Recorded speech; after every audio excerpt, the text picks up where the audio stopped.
I did find some good examples to show you. I found one in particular I think would be an easy demonstration, and I think it'll make for a good file for everybody to have at the end too. So All so right, maybe awesome. so hopefully we'll get to it here. Okay, thank you. So someone had sent me an SVG file that they purchased off of Etsy, and of course you guys probably know already that if you're looking for an SVG file, you could probably find it on Etsy. So I'm going to go ahead and bring in that SVG file. And all I'm doing is just dragging and dropping it from my desktop into Inkscape. And so here is the SVG file that she sent. Now, this is a really simple SVG file. When you bring in an SVG file, typically it will be grouped. Groups in Inkscape sometimes can be useful, but most of the time it's a bit of a headache because there's certain things that you can't do if something's grouped. And so that can be kind of annoying because it doesn't actually warn you that, oh, this is grouped. So yeah, it's kind of a frustrating thing. But at any rate, we're just going to right click on our object here and ungroup it. We could also come to the group over here. You see it's still grouped. Sometimes there's group within groups within groups. So we just keep right clicking until we don't have any groups. And you see now we don't have any groups at all. So if we take a look at what we do have, we have lots of pieces here. So we really shouldn't have that many pieces. This orange piece is all one. And then our basketball here, that's one. And then our New York is all individual letters. So we want all New York to be one. So we're going to just use our Alt key here with our selection tool. So that's our little arrow tool, it's called. But Alt key, and we can slice through those. And that red line, anything that's touching that red line will be selected. So you can see all those pieces are now selected. So we're going to go ahead and hit Control Plus. I really want you guys to use those keyboard shortcuts. If you force yourself to use them in very short order, it'll just become second nature. And it's so much easier than to come up here every time to go to Path and Union. But that's all we're doing. When we're hitting Control Plus, we're just doing a union. And you can see it even gives us a reminder of what the keyboard shortcut should be. So Control Plus Plus. And so really it's just union, difference, and division. Those are the three main ones that we use all the time. And then yes, combine and break apart, we also use quite often too. So if we could remember those five, and then there's a couple that just switching between tools. The B key, the B as in boy, is our pen tool. And we use that all the time. And then of course, S is for select. And then N is to go in and adjust nodes. So those are a couple of tool shortcuts, N and S and B. Those are the ones that we use all the time. And of course, another one that we use quite often is rectangle, which is R. And then for a circle, which we use quite often, that is E for an ellipse. So I know that's kind of a lot of shortcuts to remember. But like I say, if you could just pick a few to start with, then it will make the whole design process much quicker if you can remember those shortcuts. But so, yep, this arrow key is S, and then the next one down is your node tool, and then of course you got your rectangle tool and your ellipse tool, and then down here is your pen tool. So you can access it through the menu. The other thing that we do quite often is turn on and off snapping, which is up here in the upper right-hand corner. Not sure why they put it way up here, but it's way up here in the upper right-hand corner. And we can toggle snapping on and off by hitting Shift 5. So if you remember that one, to toggle it on and off, Shift 5. All right. So the real key to creating your artwork, of course, is knowing what you ultimately want to create in the end. And for us, what we want to do is we have a good idea. This orange, I know I want my orange, the bottom of my orange, I want to be totally straight across, perfectly straight. And so to do that, we're just going to grab our rectangle tool. So remember the keyboard shortcut is R. Snapping is turned off. You see that right there. Snapping is turned off. So I'll hit Shift 5 to turn my snap back on. And then it will attempt to snap to something. And we'll just drag out a rectangle. So we dragged out a rectangle here. And then we're going to go to our selection tool. So we could come all the way up here. See, we're in our document, but we could come all the way up here to select, or we could have just hit the S key on our keyboard. But now my rectangle is selected, so I'm going to shift click the orange piece here, and then we have to do a division.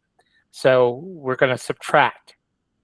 See that little bit of overlapping orange there? We want to subtract that. So Control minus, or yes, you could have come up here to path and division, or difference rather. Difference, not division, difference. Okay? So now we've got that completely nice and clean all the way across there. So now we want to create a ledge. And this will make more sense when we get into Bambu Studio, but we're going to create a ledge for this New York text here.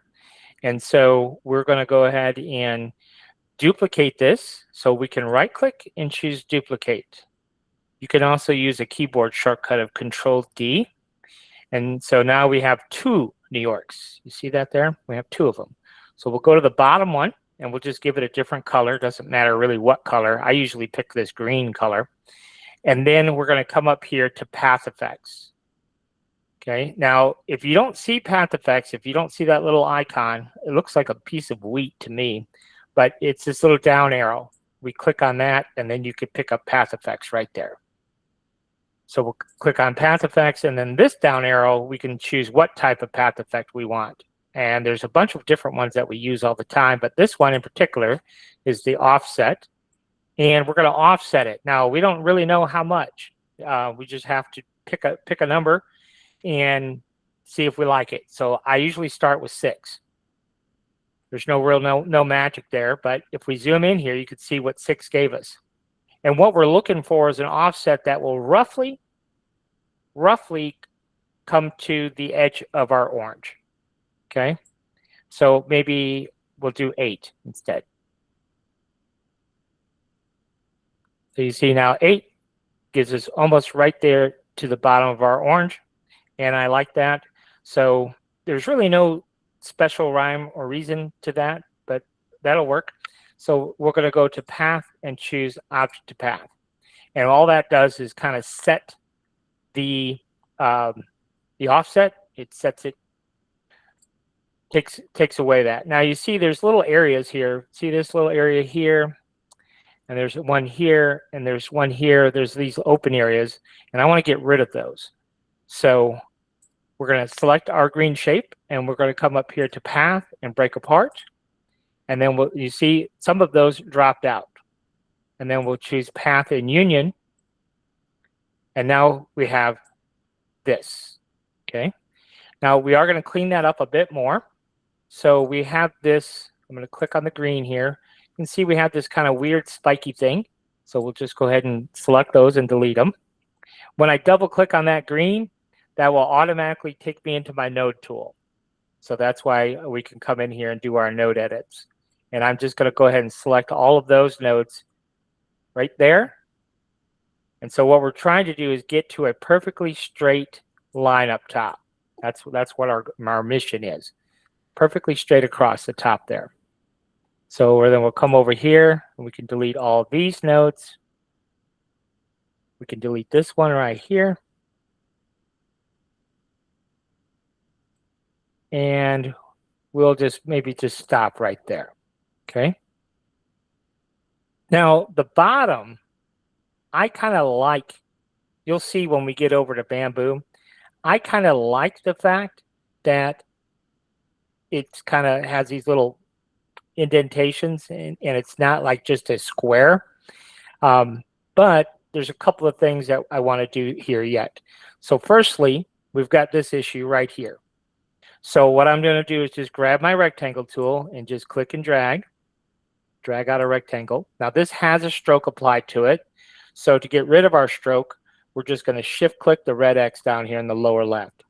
If we shift click, it gets rid of our stroke. If we just click it with no shift, then it gets rid of our fill. But in this case, we need a fill, so we'll go ahead and put it back in. Okay, and then we can switch to our selection tool. See, we don't have to go up to this tool. We can just hit S on our keyboard, and we're just going to pull it over till it snaps to this end here. And then we'll shift click the green. So we've got our rectangle selected, shift click the green, and we're going to weld those two together. And if you remember the keyboard shortcut for union, it is Control plus. Okay, so now we have this. Now let's take a look at what we've got here. So we have that. Okay, we're not out of the woods quite yet, because there's a big opening here that I kind of want to just fill it in.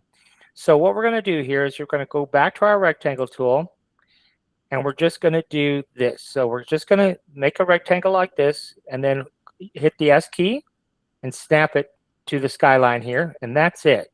I am going to push this. I'm going to give it a different color, firstly, different fill color, and then I'm just going to push this to the bottom of my layer stack. And so to do that, you just hit the N key on your keyboard. Now you'll see why I chose to do this later when we get into Bambu.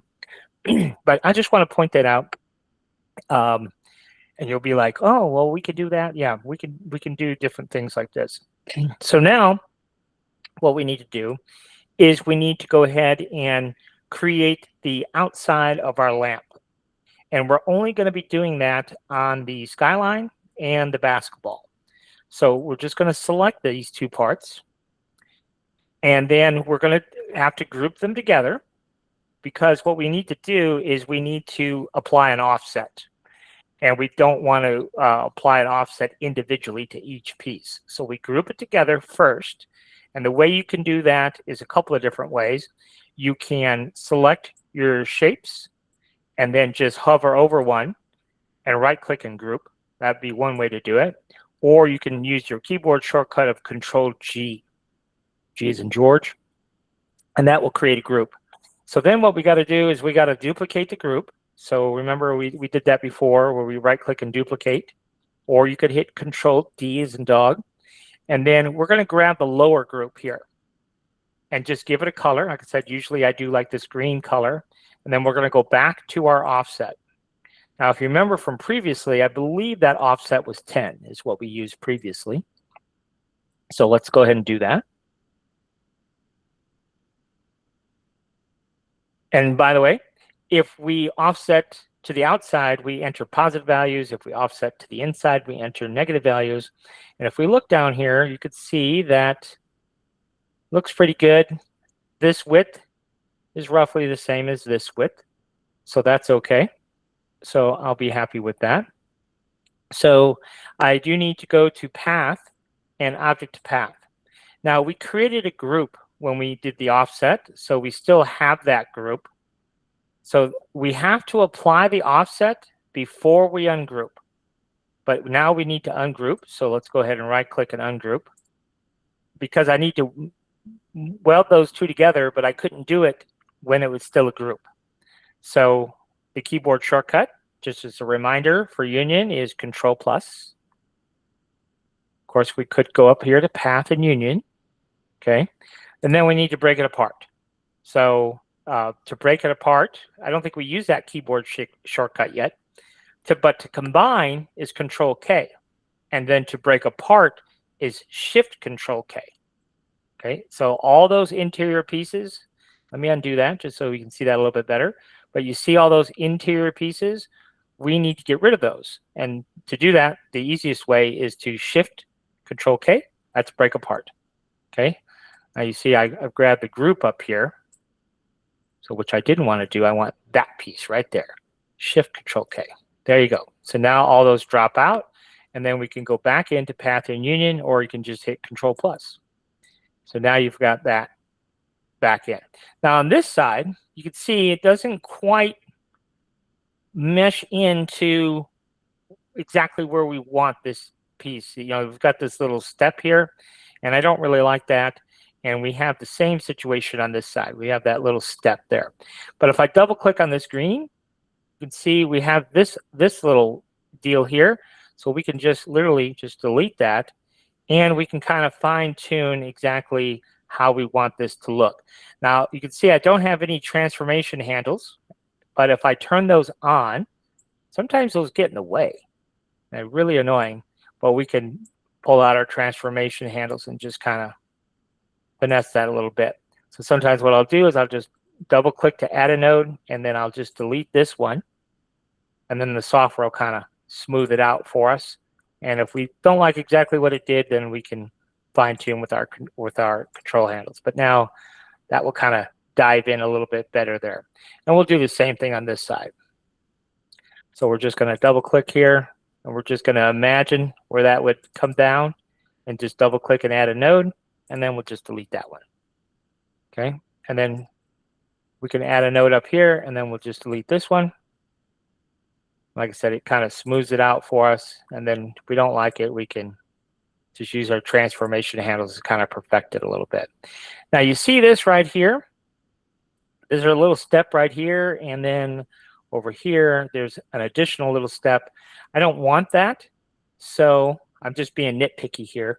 But let's go ahead and go to our selection tool, and we're going to just take the New York part, and we're just going to stretch it out a little bit.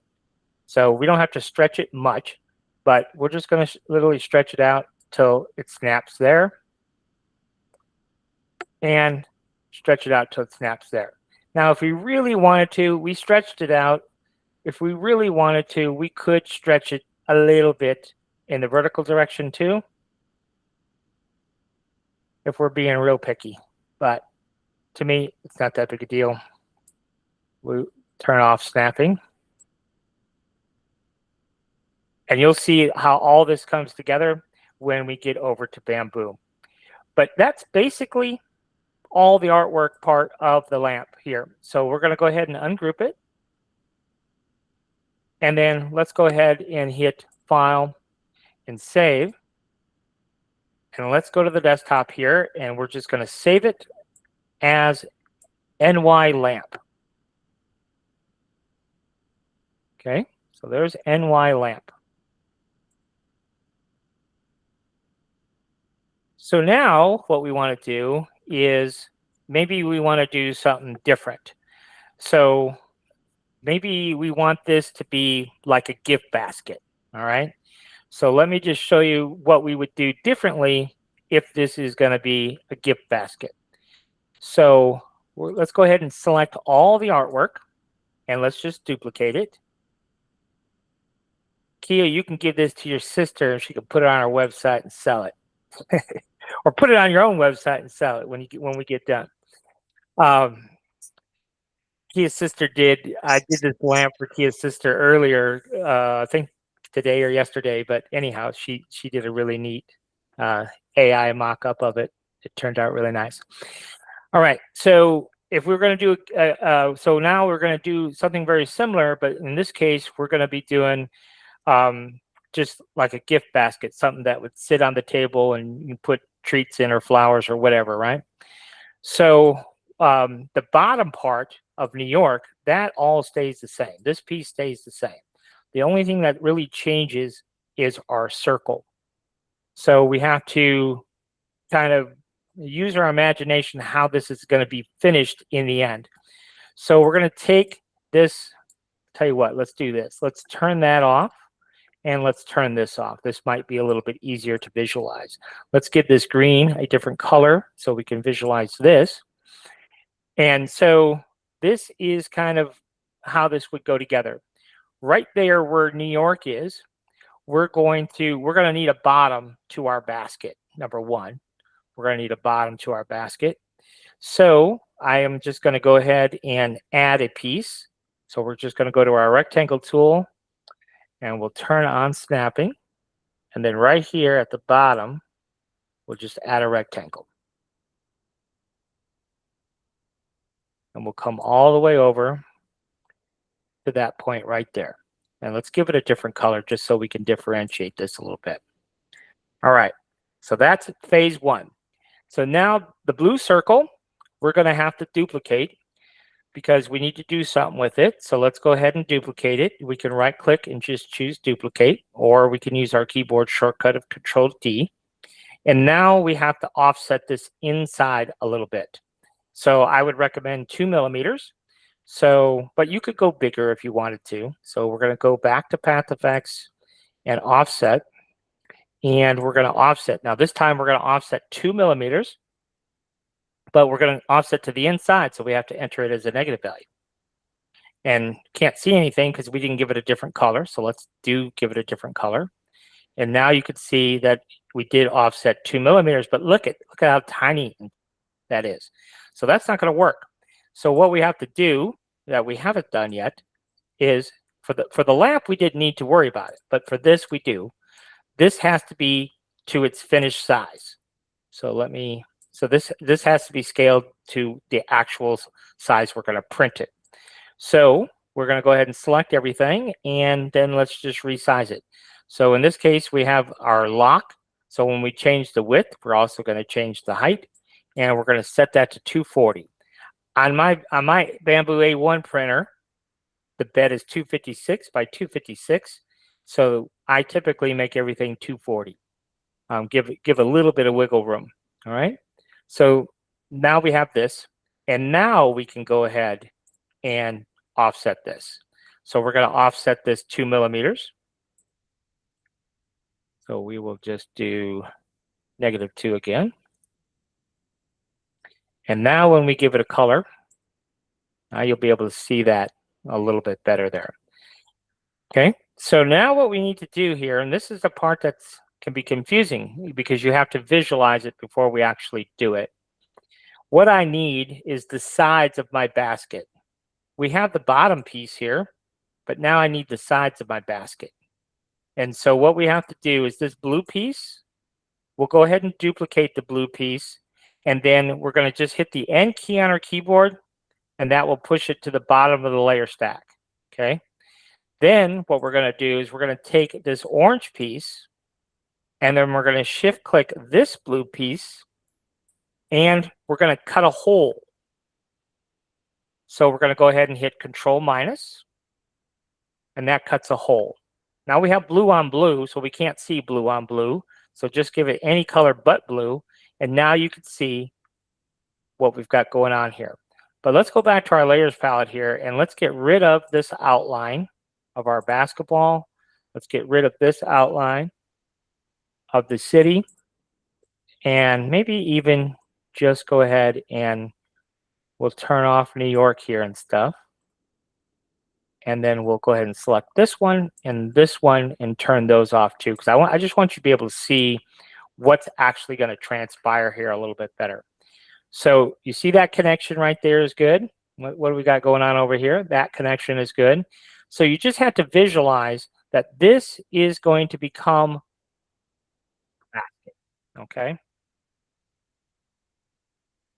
We got a late cover we're going to let in here.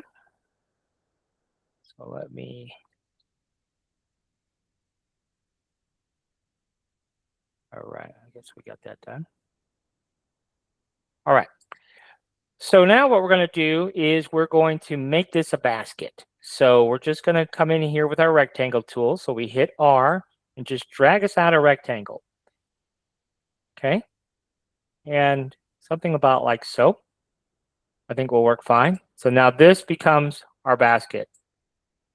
Let's move it up just a little bit. However you want. You know, there's no real, you can do whatever you want here. But we're going to go ahead and shift click the orange and then Control minus. And so now you can kind of see that becomes our basket. And now if you kind of extrapolate this out, any design that we make can be a basket. Now also, I don't know how well it would work with this design, but it probably would be okay, is we could also turn this in to like a purse. And I'll show you how we do that once we get into Bambu, but there's a lot of flexibility to create all kinds of different things. You know what else we could do with this same exact kind of process? Now, we wouldn't want to cut the top off, but we could also make a piggy bank in this same way. So the piggy bank would have 2 millimeter sides. Of course, it would be completely enclosed. We have on our Patreon, we have the piggy bank plug. And on our YouTube channel, we have a video on how to use the plug, but how you would actually put the plug in the back side of the piggy bank, cut the slot on top, and so you can make custom piggy banks in the same way. So there's just so many things you can do with just a basic SVG. All right. So that pretty well takes care of our artwork for our gift basket. All right. Now, obviously, we got to put it all together when we get over into Bambu, but we have the basic components that we need to do the job. So now what I'll do is I will go ahead and take all of these and just turn those off and then just resave this SVG. So we'll hit File, Save As. So we have New York lamp, and then we'll have New York basket. Okay, so that's it for Inkscape. So we've spent a half an hour creating those two pieces of artwork. Any questions on what we've covered so far before we get into the next phase?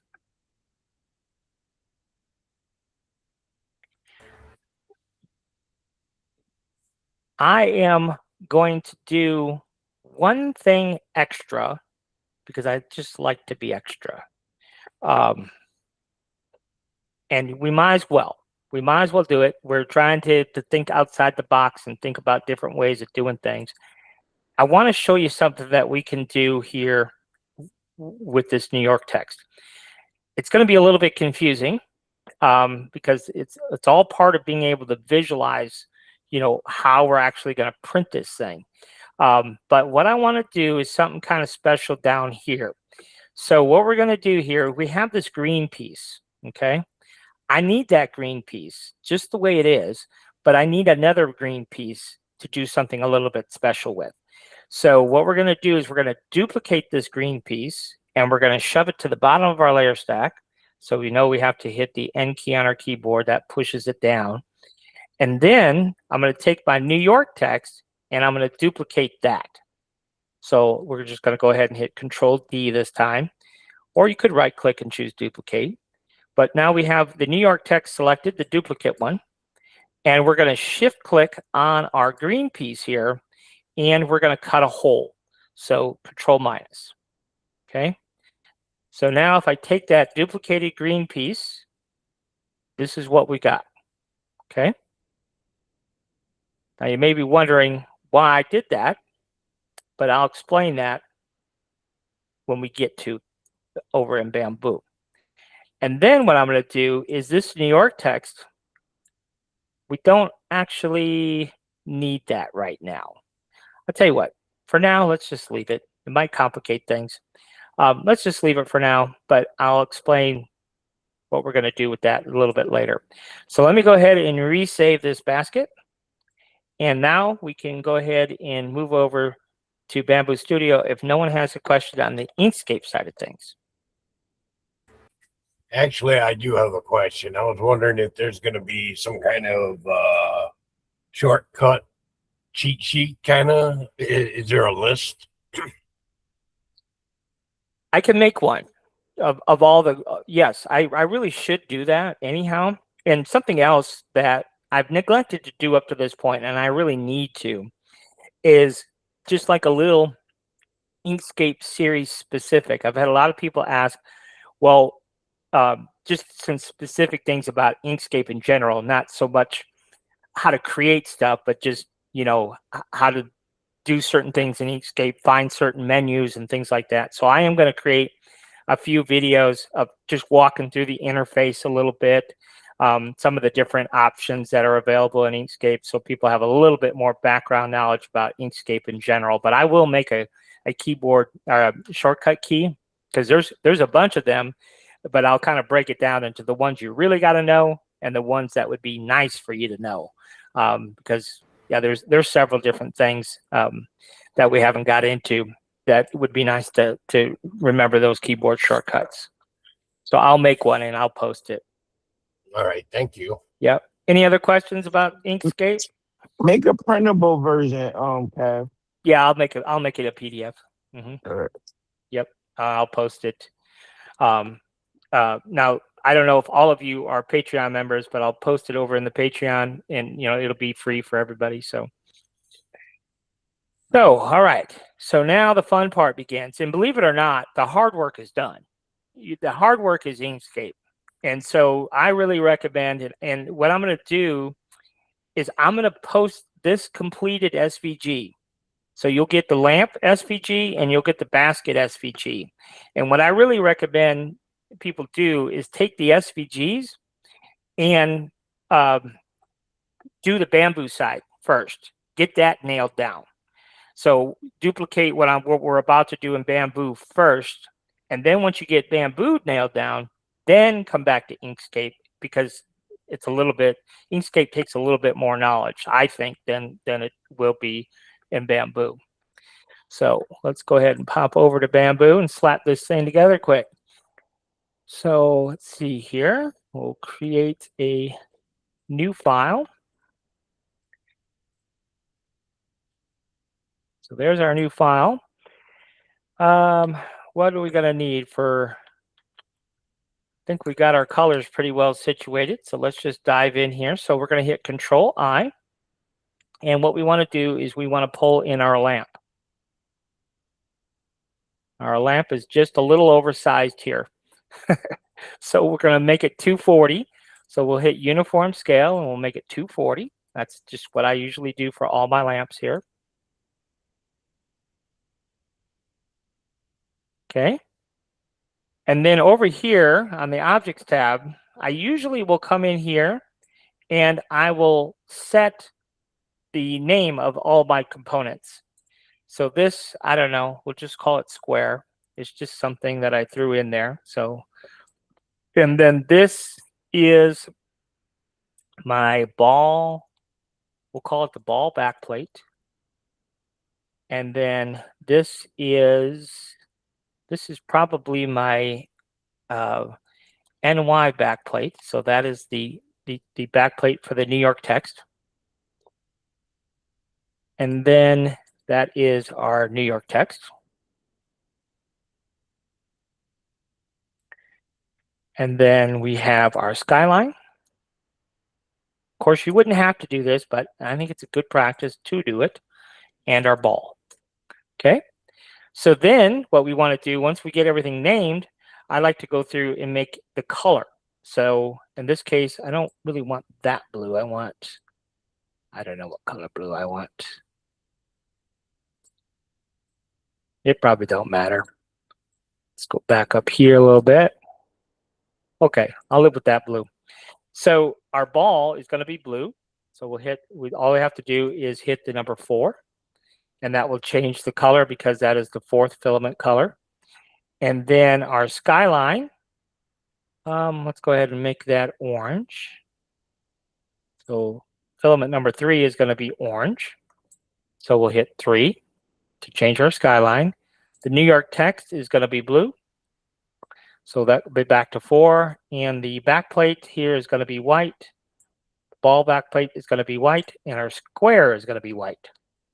So we'll begin here by maybe the New York backplate.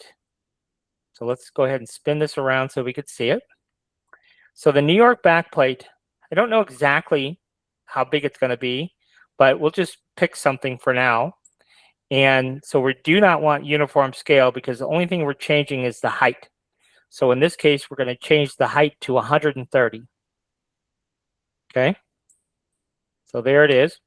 And then for our New York text, we want to change that to 1, either 1 or 2. Maybe we'll do 2 this time. We'll do 2. So the next thing we want to do is we want to place the New York text on top of our New York plate. And we know that the New York plate is 130 millimeters thick. So the way we calculate the Z is whatever the piece is, which in this case is 2, we divide that in half, which is 1, and then we add that to the plate. So that would make it 131. So we go to the Move tool here, and we type in 131. And now you can see our text is right on top there. Okay? That's the part that gets everybody, is exactly how to make that work. Okay. So now on my square, we can alt click the square and we're going to change its Z height. Now on the main plate, we did 130, but on the square, I don't want it quite that thick, I don't think. So I don't know what it'll look like exactly, but I want to just do it a little bit less. So instead of 130, let's do 126. We're just going to hold it back just a little bit. Okay. Now, what I want to do now is I want to push this back to the build plate. You see right now it's off the build plate here. See that? It's floating. We don't want it to float. So we're going to alt click that. And so to put it back on the build plate, we have to basically divide this by 2, okay, which would be 83. So half of 126. Is my math right? Yes, I believe. No, 63. My math is not right. So we'll go to the move tool, and you see we're at 65. So we just want to be at 63. And then that should be now sitting directly on the build plate, which it is. And now you can kind of see what it looks like from the front. I just wanted a little recess there between those two words instead of just a big gaping hole there. So now, what do we want to do next? Let's do the ball back plate. It makes this most sense. And so for the ball back plate, most of the time on lamps, we make them 75 millimeters deep. So that's what we'll make this one. So right here, and I get confused all the time between the move tool and the scale tool because we have X, Y, Z in scale, and then we also have X, Y, Z in zoom. So I'm always messing up. But when we're changing the thickness, we do have to be in scale mode. So we're going to change that to 75. Okay. So that looks good. Now, you may want to have, a space here. In our case, we don't. So I need to put this on the build plate.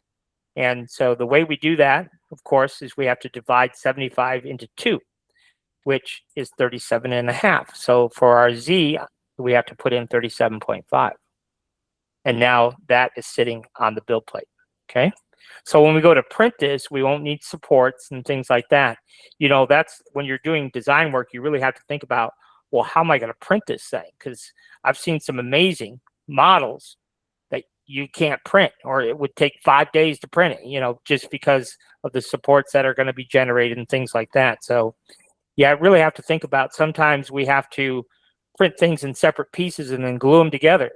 Because if we try to print it all as one, it would require too much supports and take forever to print. So those are all considerations to make. All right, so there you go. There's that. So now we can do we've got our New York done. What do we need? We've got our New York text done, our skyline. So the skyline, I decided when I designed the original lamp to make it extra deep. So in my case, I'm just going to do it 12 deep. You can make it however deep you want. 12 is approximately 1/2 inch. So we need to put the skyline on top of our ball here, the back plate of our ball. So that's 75. And then 1/2 of 12 is 6, right? So the Z height on the move side would be 81. Okay. So it's 6 plus 75, right? And that's why we got 81. And so now you can see that's perfectly sitting on there like that. All right. And then let's go ahead and put the ball on there. So we'll go to the scale tool. We'll make the ball 2 mil thick. 1/2 of 2 is 1 plus 75. That makes that 76. Okay. So that's what that looks like there. So that essentially is our lamp all complete. That's what she's going to look like. Now, we still have to put in our holder for the lamp piece itself, right? So we got to do that, but that part's pretty easy. And then I'm going to show you how to add the extra little elements that I found on Maker World. So let's go ahead and create a new build plate. And we're going to import our puck assembly. Now, the puck assembly is available on the Patreon. So you could just literally go to our Patreon page and just type in puck in the search box, and it should pop right up for you. But we're just going to go ahead and hit Control I, and we'll go to our desktop and find our puck. Now, the puck, when we're talking about this puck, for those of you who do not know, the puck is designed to hold a battery-operated LED light, okay? And then you see there's this recess right here. When you go to print the lampshade, right? This is a specific diameter, and in the lampshade maker, you would enter this diameter, and so it will create an adapter that will sit right there on that ledge, right? So that's how that works. So this is the puck. We give you two, one standing up because that's the one we're going to print, and this one we're just going to use over here to cut a hole in our lamp base. So we just drag it over here like so, and then we're going to right click on this and hit center. And what that will do, because our lamp is centered, the puck will be centered left to right. So yes, we have to move it vertically, right? And however much you want it sticking out, it's up to you. So whatever you want to do, you can have it way up here, down here, wherever you want. That part doesn't really matter. Now, what does matter, though, is that this is centered. I don't know if you could see this very well, but front to back, you could see that this has a bit more space down here than this does. So we're going to fix that. So, but to do that, we need the puck, shift control, the assembly, right click and merge. We need those two together, okay? Because we need to move the position of this puck file. So we're going to alt click and we're going to go to the move tool, and this should be 37.5 because this is 75 millimeters deep, and our puck to be right at the center needs to be at 37.5. So now we do have an equal space, top and bottom, and of course we're centered left to right. So now we need to cut a hole. And so now that we have everything as one assembly, we can do it. So we just select the assembly and go to your Mesh Boolean tool, and we're going to be on subtraction. And the B side is what we're cutting. So the B side should only have this piece only. So we'll select that piece and this piece. Do you see how they kind of highlight in like green? And this piece, and this piece, and this piece. And we'll push all that over to the left, leaving only the lamp part. So now I do choose to keep original models, and I'll show you why here in a moment. But so you do want that ticked, and then we'll go ahead and execute the cut. And with any kind of luck, it'll work the first time out the chute. Sometimes it does, sometimes it doesn't, but no need to panic if it doesn't. But we're just going to alt click the puck now and move it and see, did it cut the hole or didn't it? And in this case, it cut the hole. Sometimes it doesn't though. And when it doesn't cut the hole, all you have to do is exit out of Mesh Boolean and then right click and choose Fix Model. And then when you go back in and you do the cut again, then it should work for you, okay? So there you go. That is essentially our completed model. Now, we do want to show you how to set it up for printing. So what I like to do for all my files, I don't know why, it's just a habit I got into, so I keep doing it. But I add 6 build plates. So my puck will go way over here and be on this build plate. And then we're going to take this and we're going to copy it. So we just hit Control C. And then I'm going to click on this build plate and hit Control V, and it'll paste it over here. And then we'll right click and center this to the build plate. I'm going to alt click the puck because we don't print that, and then center this again. So right click and center. And now this is ready to print. Okay. So that's going to print exactly like that. And we're only using 3 colors, so we don't have to worry about that on the AMS. So let's go ahead and slice it and just see how long it's going to take. It's going to take a minute. But It's just how it is. These lamp bases, especially this one. This one's, deep. It's a big lamp. 23 hours. 23 hours. That does take quite a while. Now we can modify some of the settings, the infill. There's different settings we can. I want to make sure that we are in our standard setting here. So it's a big lamp. It's just going to take a minute. So there's really no making that faster. But this would be, when we get it all done, it'll also be pretty epic. So it'll look pretty cool. But as far as printing goes, the only other thing that we might have to do here is add supports to this guy. So we will turn on supports and on build plate only, because it will need supports because of this cantilever here. But this does not need supports. So back over here, we're going to add a couple of more elements to the lamp. So on the first build plate, if you've ever bought a file from me or if I made you one, I always have the completed version of the file on the first build plate. So we're going to rotate this vertically.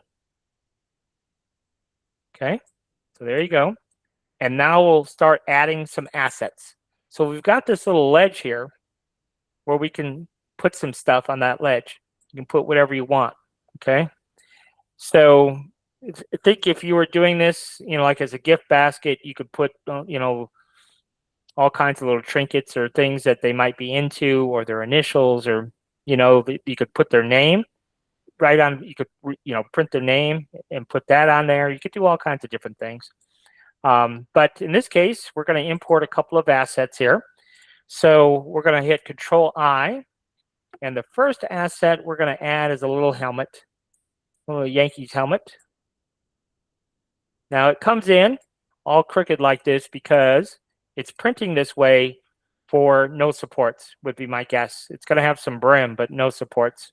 But for us, we just want to put it on our ledge just to look at it. These pieces we would print separately from the lamp, of course. But let's go ahead and rotate this. And we'll just rotate it to where we think it's roughly, roughly flat. That's good. And so now to stick this on that ledge, well, what we're going to do here is just bring it over here. And now this will have to be merged. In order to raise it up off the build plate, it has to be merged to this assembly. So we'll select our helmet, shift control our base, right click and merge. And now I can alt click my helmets and go to the move tool, and I can move it up. See that? And then I can move it back like so. And then I could turn it around here. And you can see here that it's a little bit big for the ledge that we have to work with. So we'll hit scale and we could scale it down. Okay, so that's step one. And then we'll go back to our move tool and see, looks like we're a little high. So we can alt click the helmet again, or the hat, I should say, and we'll just move it down. We just want just that hat selected, not the skyline. So we'll move it back down until it starts to interact with the base, something like that. Now, the only purpose of this is purely visual. That's it. So it doesn't have to be perfect. You can see it's actually touching the base a little bit. So we can alt click that and we could just move it up. Let's just say, I don't know, something like 52. Okay, so it's just for visual representation. So the fact that it could be floating, see how it's floating now, is not really relevant for our little screenshot. Okay, this is just for the website or to send to your customer as a little preview of, hey, this is what it could look like. All right, so now let's add another asset. So we've got the Statue of Liberty right here. Now, all these I just grabbed off of Maker World. So you can grab these if you really want to do this, but you can go to Maker World and find, whatever assets that you might want to use for your particular project, just to embellish it a little bit. So same thing with our Statue of Liberty. We need to go ahead and shift click the lamp and then right click and merge. And then we're going to alt click our statue.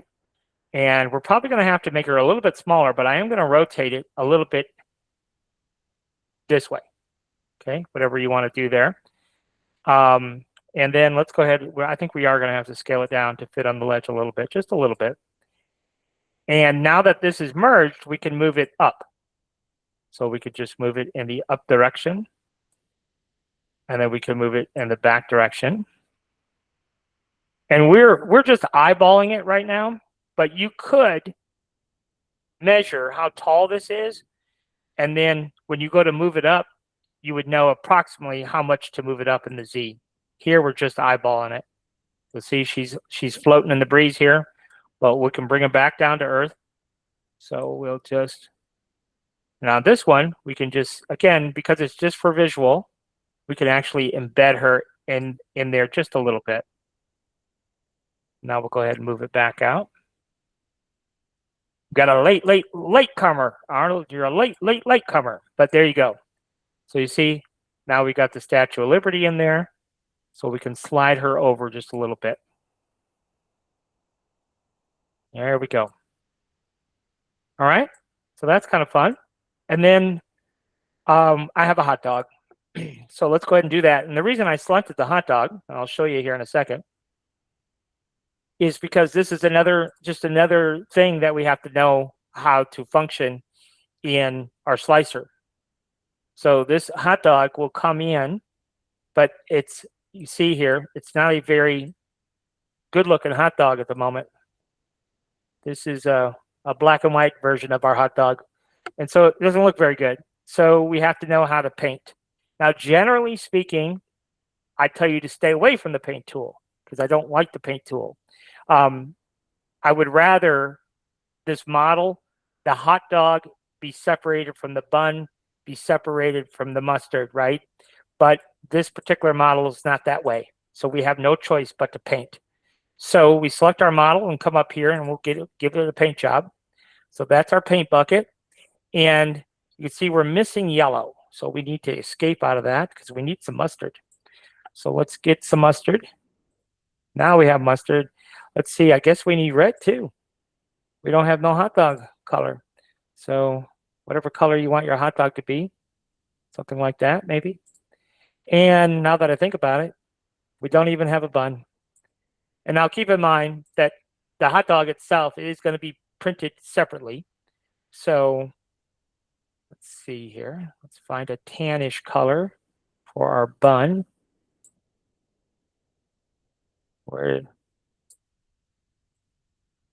There we go. We'll do something like that. All right. So now we can paint. So now we'll go back to the paint bucket tool. And we do want to be in fill mode, and we do want to be in edge select mode. This is something that you're going to have to play with on every single model. And this is a smart fill angle. And essentially, when we pick an object, when we pick the hot dog, for example, there's an angle where it touches the bun, okay? And depending on what that angle is set to, sometimes we can color just the hot dog, or sometimes it will color the hot dog and everything the hot dog's touching because of this angle. So let's just see where we're at and see how it works. So let's just try and color the hot dog. So we're just going to click on the hot dog, and I can already see that we're probably going to have an issue. So click. And nope, it colored just a hot dog. That surprised me. I thought it was going to color more than that. So maybe we have a good angle. But now we can go to the color number 7, and we'll do our bun. And so now the bun, and then we'll go to color 6, and we'll just click on the mustard. And there you go. It's all painted up. And it's all because of that smart angle. If we touch something and it paints more than we expect it to paint, that's because of the smart angle. And sometimes you have to adjust it up or down. You'll find a sweet spot where you can paint just what you want to paint. All right, so that takes care of that. So now we're going to do the same thing as we did before. So we move over this piece. We're going to go ahead and rotate it just a little bit.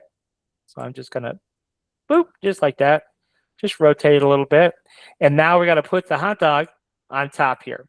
So just to show you what I was talking about previously, if we select this and we go to our measure tool, and I want to measure, now it's going to take a minute because this is a pretty complex model now. So if we select this edge, and then we'll select this bottom edge here. Let's see if we can get that bottom edge selected. Sometimes we might have to zoom in a little bit. Right. It is a little touchy. I'll give you that. Right there. See that? We're looking for that little magenta line going horizontal. Right there. All right. So you can see it's roughly 40 millimeters. Okay. So what that means is our hot dog here, if we go to the move tool, you can see its current Z is at 8. So in theory, in that 8.21 is our hot dog sitting on the build plate. So we want our hot dog on the ledge. So, and we just calculated that it was roughly 40, right? So in theory, if we change this to 48, right, the height, that should put the hot dog right on the ledge there. But we can't move it. And the reason we can't move it is because it's not part of our assembly yet. So Shift Control, right click and merge. And then we can select our hot dog. And then we'll go back to the move tool. Hold on just a minute. Hold on just a second. All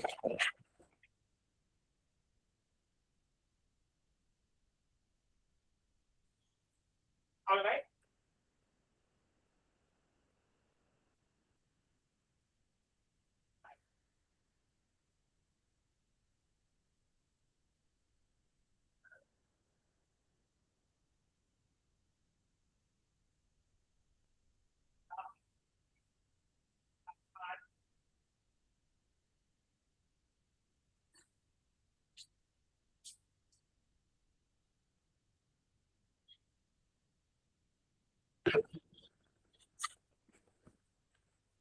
I had an emergency. The ice cream truck was driving past the house and the kids were wanting ice cream. So I got that taken care of. All right. So as I was saying, this is now connected to the assembly. And so we will make this 48. And that will be the approximate right height. And now we can just slide it back. And if we look at it from the side now, you can see our hot dog more or less is sitting right there on the ledge now. But I think I'll just slide it over a little bit.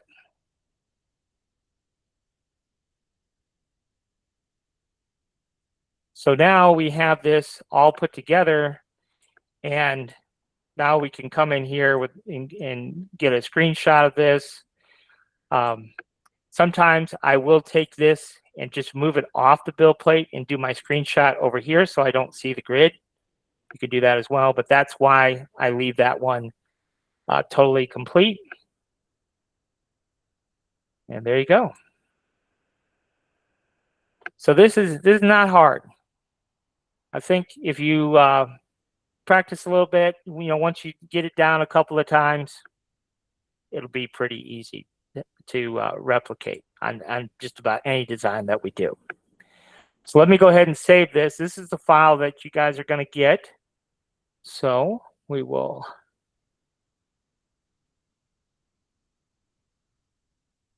save this project as, we'll do it class. And you'll get this file on Patreon. I'll post it on Patreon. Actually, I posted this file earlier on Patreon, but you'll get this one too with all the class files. So you're going to get the SVGs that we created and this finished lamp file as well. So any questions so far? Because what we'll do is we'll kind of repeat this whole process that we're going to do for our gift basket. Cass, Huh? could you do me a favor? Is it possible you could see if Maker World got a Timberland boot to put the ad on that panel? Sure, we can pop out there and see. I would imagine they do, but let's take a look here.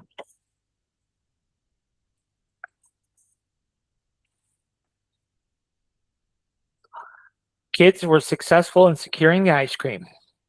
They brought me a little change too. All right, let's go see what they got out here in Maker World. So for that Statue of Liberty, just to show you, I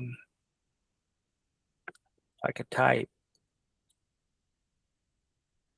There were several, obviously, but we could have put that one on there. But I think this is the one I used right here. That one dope. The lady too. Yeah, this is what it is. I think she's taking a selfie, isn't she? So yeah, so we could do that. But if we type in Timberland boot, see what we got. Hey, look at there. So this Yeah, one, like the I wish the fourth one was smaller. which one? This one? Yeah. But this one here, you could probably use this one. This is the one for the urban Bugs Bunny. So, or you could use this old Oh school yeah, one. it's just the boot, right, for the Urban Bugs Bunny. Yeah, this is just the boot. Yeah. Try So that one. So yeah. Oh, okay. You want me to download it and stick it on there? Okay. So sure, we'll download it. What the heck? Why not? And we'll go to the desktop, save it, and then we'll go back here, and we'll find our I'm gonna boot. add that to the basket or the link. We don't mind. Oh, okay.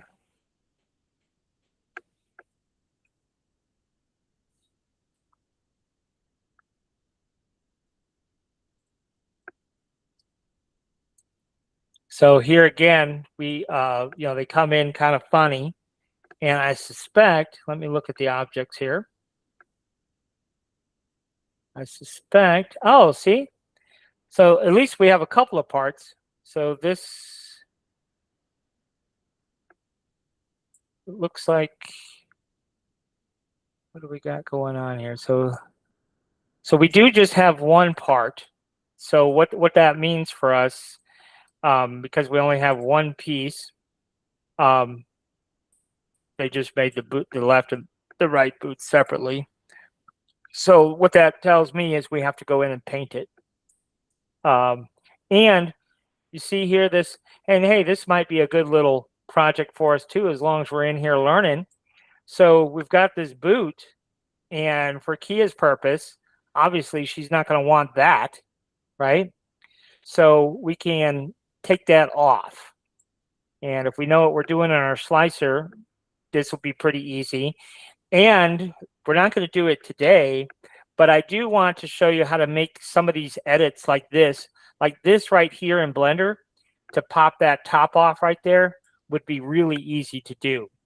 So, but that's for a future class. But we can take care of it right here inside Bambu too. It's just, to me, it's a bit more fiddly, but we can do it. But I want to see how this paints. So I just want to see how difficult this is going to be to paint. They painted it, so clearly you can do it. So what we can do here is go to our paint here, and we're going to make a red boot. So we're just going to make it the same color as our hot dog, just to see here. So we're in edge detect mode again. We're at that smart fill angle of 53, and let's just see what happens here. So we click. Hey, there we go. Not too bad. I don't know what that little piece is. Let's see. So you can go in there, and this little piece back here, we got to touch that up. Okay. And then maybe this piece too. So it doesn't look like it's going to be too bad to paint, actually. Sometimes it is, and sometimes it isn't. We need that little piece right there. See? So you just, continue on getting all those pieces, and it doesn't look like it's going to be too bad at all to paint. But let's go ahead and clip that little top part off. Let's show you how we do that. So to do that, what we're going to do is probably, let's right click and add a primitive. What do I want to add a primitive? Disk maybe? No, let's not do that. Well, it doesn't really matter, I guess. Let's just do a cylinder. So we'll just do a cylinder. And then we're going to make it smaller. So let's go ahead and make it smaller. And then I just need to put this on top of this, essentially. So what we're going to do here is to do that, in order to move your cylinder off the build plate, it has to be part of an assembly. So Shift Control and right click and merge. So now this cylinder is part of our boot assembly here. And then we're just going to go ahead and click on this, and we'll just move it up a random amount. I don't know how much. And then we're just going to alt click our cylinder. And I just want to see where it just intersects those two. It might be best if we look at it straight down though. So Control 1. You can see this gives us a more true representation of where that cylinder is. So you see how we just cover that up like that? Okay. Now, this is good. We can see what we're doing here. So what I want to do is I want to measure how tall this is right here. So I'll tell you what, let's just do it this way. Let's do it this way. We're going to pull out all the tricks that we know. So we're going to take our cylinder. So I'll click the cylinder and let's move it up. Okay, let's move it way up though. Something like that. So it's way high above our boot. Now what we want to do is the bottom of our cylinder, we want right there on this plate. So we select our whole assembly and we'll grab our assembly tool and we want to select this plate right down here. So we're going to choose face-to-face assembly. Now, hopefully it'll let me select it here. So right there on that first plane and the second one. Okay, so now it tells us how far apart that is. So if we zero that out, now our cylinder is right there on top, which is exactly what we needed. So now what we can do is we can go ahead and stretch this out. We can use our scale tool. We can rotate a little bit so that this cylinder is completely covering. And to really test it, we need to go to Control 1 and look at it straight down. So yes, it is totally covering now. Okay. So now we should be able to clip that off. So now we just select the whole assembly and go to Mesh Boolean. And you can see here, we just need to flip-flop those two. So our cylinder is going to trim our boot. We don't need the original models for this. So let's just go ahead and execute. This would have been a 2-second job in Blender though. So certain things, you know, it is a little less complicated. Now, here's the thing about this boot. There's a lot of really good detail in this boot. So that means there's a lot of triangles. In this case, if you look down here in the lower right-hand corner, 2.7 million triangles. So what that means is it's going to take a little bit of time to make that calculation, but it'll make it. But that's probably why I would have gone into Blender and just select those faces and deleted it. There's also a program called Mesh Mixer. It's by Autodesk, and it's for making little changes to meshes too. But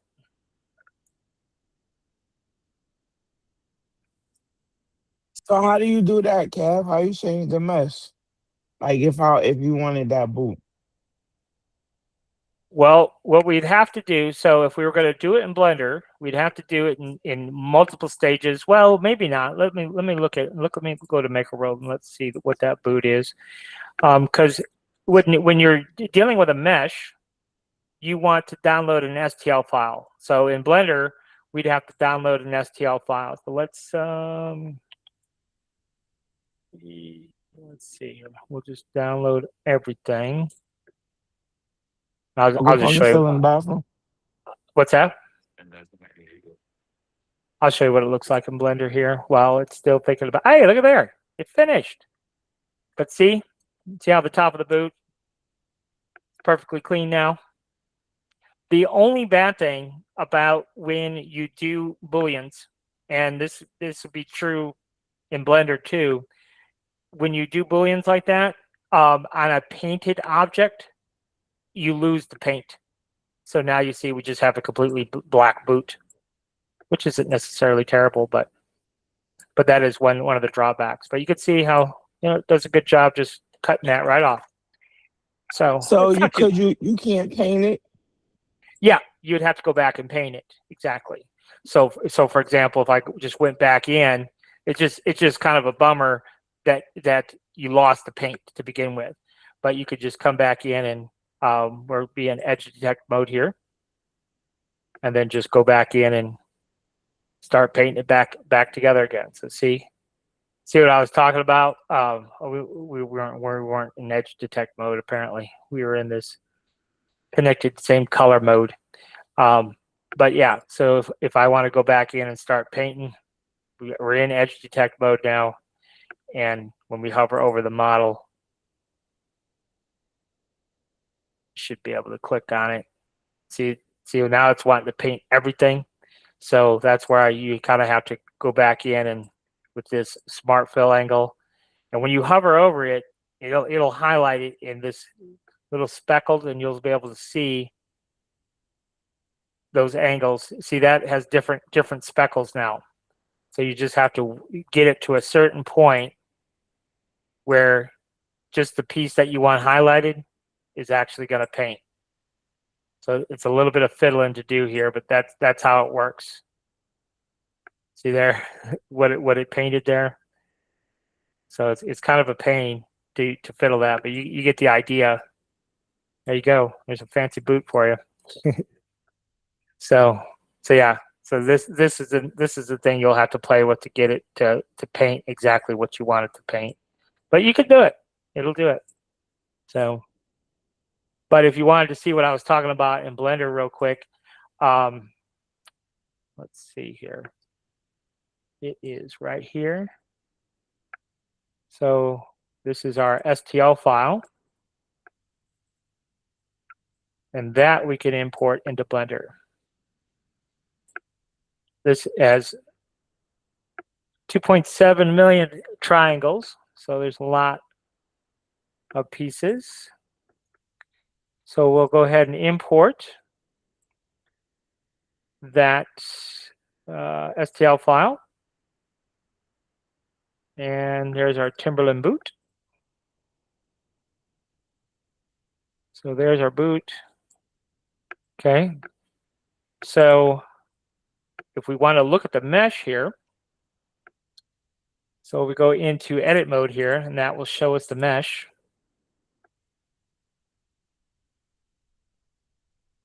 And you see how dense it is. That's why it has 2.7 million triangles. So it's very, very dense. So we go to wireframe mode. This may actually not be all that easy because it is so dense. Like everything just kind of blends together here. Probably what I would do is maybe reset the mesh in Blender. But let's see if because it is just a solid blob of triangles. There, maybe now we can kind of see it a little bit. But this piece on top here, and I'll probably just go to just select a whole section, and then we can delete. If I could see this a little bit better, it'd be easier to delete the part that we want out of the way, but there's so many triangles. You see all those little bitty triangles? There's just a billion of them. So Yeah. so I would probably, there's a function in Blender where we can remesh it, and it'll simplify the mesh considerably. But you can do it both ways. But Bambu, you can do it pretty easily too. All right, so let's get out of here and show you how we can throw this basket together quick. And let's see, I'm going to resave this. And then we'll just create a new file. And most of the process will be very similar to what we've already done.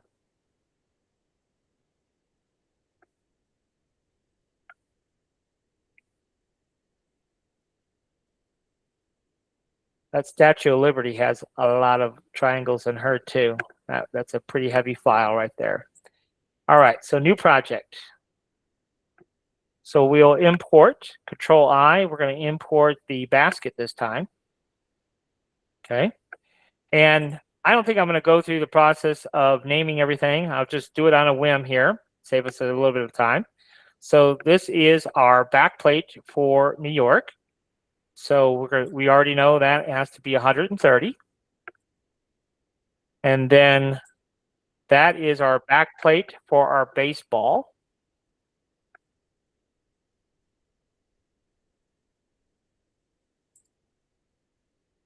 And we will go ahead and make that 75. And let's go ahead and change the Z height. You remember, we have to change that to 37.5. What do we got next? This is our little piece here, and we made that, what did we make that? 126, maybe? I think that's what we made it. See what I did there? I changed the Z height in the world coordinates. Not supposed to be there. We're supposed to be in scale. And I do that all the time. So 126. So then we go back to our move Z. That half of 126 we said was, what did we say it was? 1363. That's right. And so this should be sitting on the build plate. And it is. So we're good to go there. What do we got next? Next is, okay, next is our basket. All right, I forgot we were making a basket. You guys should have said something. So back to this piece here. So what we need is we need a front panel and a back panel for the basket. So this is only going to be 4 mil thick. That's what I usually make them. Okay, so that's only 4 millimeters thick. Now this has to sit on the build plate. So we're going to go to the move tool, and that should be half of 4, which is 2. Okay, and then we need a duplicate of this. So we're just going to go ahead and alt-click this, copy and paste it, and then we need to move it in the Z. So we're going to click on this, and this is the part that's going to be maybe a little bit confusing. So I'm going to try to explain it as best I can, and hopefully it'll make sense. We need the face of this to be up here at 75. I'm just using 75 as an example. So the basket front to back is going to be 3 inches, okay? That's where 75 comes into play. But we have a thickness of 4. Our front plate is 4. So we need to back off the Z height by 2, half of your thickness. So that should be, instead of 75, that should be 73. Okay, but then out front here, if I did my calculations right, this front plate should be 75. Now, if we want to verify that, the easy way to verify it is just to alt-click this front plate and the back plate and take a look at the scale, and you can see it's 75. So it's saying it's 75 from the front to the back. And that's just an easy way to make sure you've got your Z right.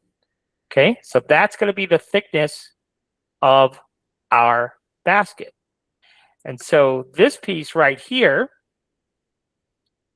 that little piece right there, that is going to be the sides of our basket, I believe. I believe that's right. Or that may, nope, that is actually the basketball. All right, so let's go ahead and just keep going here. So we've got this piece. That's our basket side right there.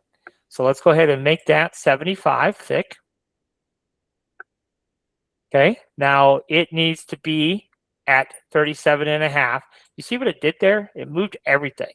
Okay, so don't panic when that happens to you. It'll all go back correctly when the Z height is specified properly.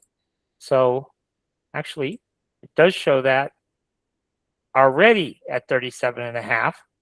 So what we have to do then is go ahead and set these back to the right spot. So this one here is 130.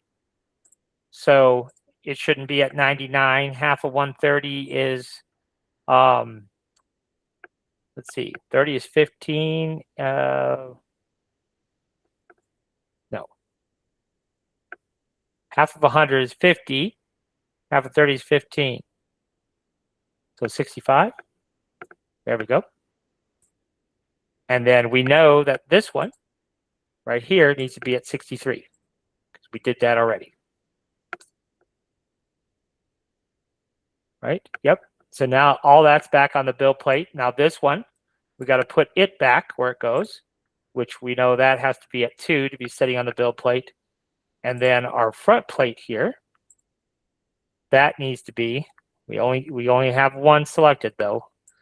Alt click the front plate and put that back at 73. So now that's all correct. So now the thickness here of our basketball, that is going to be 2. I had to think there for a second. And it's going to be orange, so that's color number 3. And it's sitting on top of 75. So half of 2 is 1, so that should be 76. And then our city here, we did that one at 12. So we need to alt click on that. So just select that one piece. So that we set at 12. It's also 3. And its Z height is going to be 75 plus 6. So that would be 81. Okay. Now this one here is blue though. Know what I was thinking though, orange. So that's blue. All right. And then we need to find our New York text here. There's our New York text. So that's going to be 2. That also is going to be color number 4. And it's going to be sitting on top of 130. So it needs to be a 131. Right? Because, oh, that's right. Look at there. We did a special thing here. Yes, I forgot about that. Remember, we were going to change this up a little bit. I forgot about that. So yes, so we're going to do something different there. So this is our New York outline. So this one is going to be set to maybe 6 deep. We'll just do 6 deep for now, just to show you what I was thinking. And it is going to be color number 1. So it's going to be white. Yes, that's what we want right there. And we have to change the Z. So this is now, we set that to 6. So that should be at 133 now. And now it's sitting right on top of our New York base. So let's jump down to the bottom here. What's this? That's our basketball. And then what's this one? That's our shelf, which I don't think we actually need because we do already have a bottom to our basket. So this piece I don't actually think we're going to need. I wasn't sure about that, so we'll just go ahead and delete it. And there should be one more piece that we're missing. And that's this one right here. So that's going to be 4. And then this is going to be 2 thick. And let's go ahead and set it for right now at 131. And then I can explain why I did what I did here. So remember in Inkscape, we had this green that we cut a hole in. And the only reason we did that is because I wanted this to be recessed. I wanted this to be recessed into here and have that kind of set back. And that's why we cut that green out, just for a little extra design element there. So if we do this calculation so we understand exactly what's happening here, this is 130, okay? So that's this piece right here, okay? And then on top of that is our outline of New York. And you can see our text is sitting right on top of there. So our text was 2 mil thick, okay? And so we know that we want to sit right on top of 130.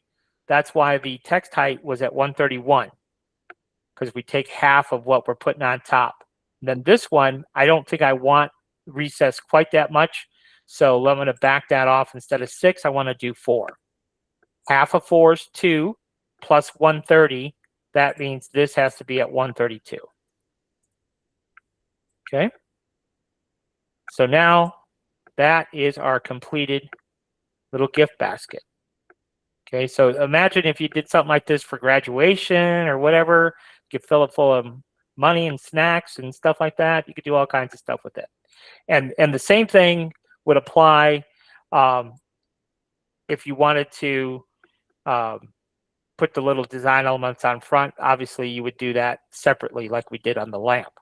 Now, there is a problem with this file in that, it's not really a problem, and yet it is a problem.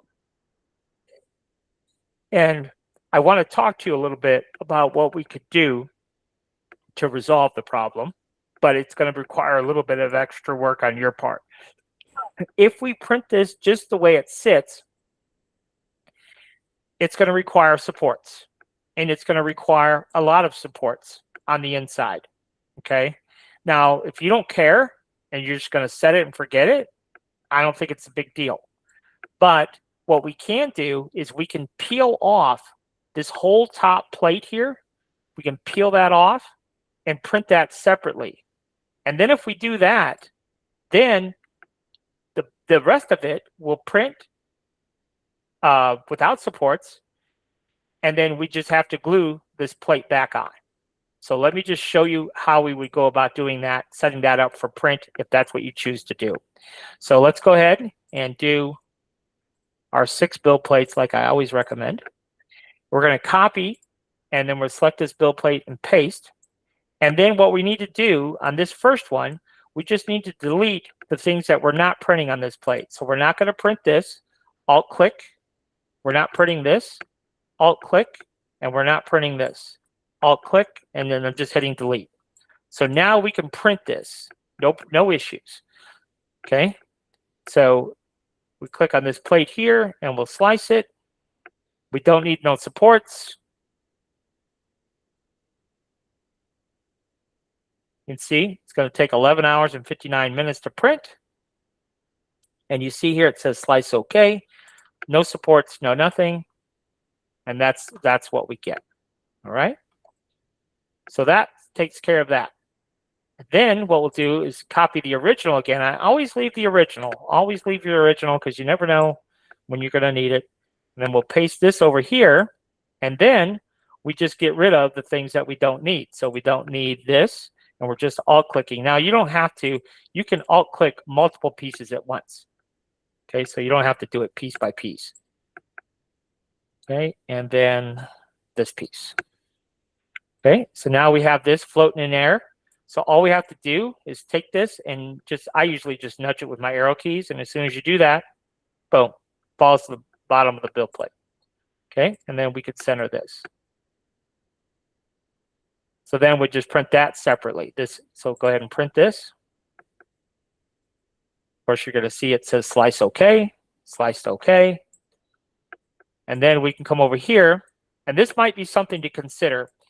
If you are, if you know for sure that you're going to do it this way, which it really is the only way it makes sense to do it, instead of doing 2mm sides, you may do 4 or 6mm sides. It will take a little bit more time, but if you do it that way, then you'll have more of a ledge to print on, or to glue on, rather. Another thing that we could do that would make it more complicated, but you could definitely do it, is you could put like a little flange at the top here to have more glue space. But what I would probably do is I'd probably just make the sides maybe 4 or 6mm, just give you a little bit more space for glue. But that's how to take that, essentially that same artwork, and make it into a little basket arrangement. And you could, I think you can visualize how if this top was solid and you put in the piggy bank, the plug on the backside, you know, it'd be really easy to make a piggy bank out of it too. So.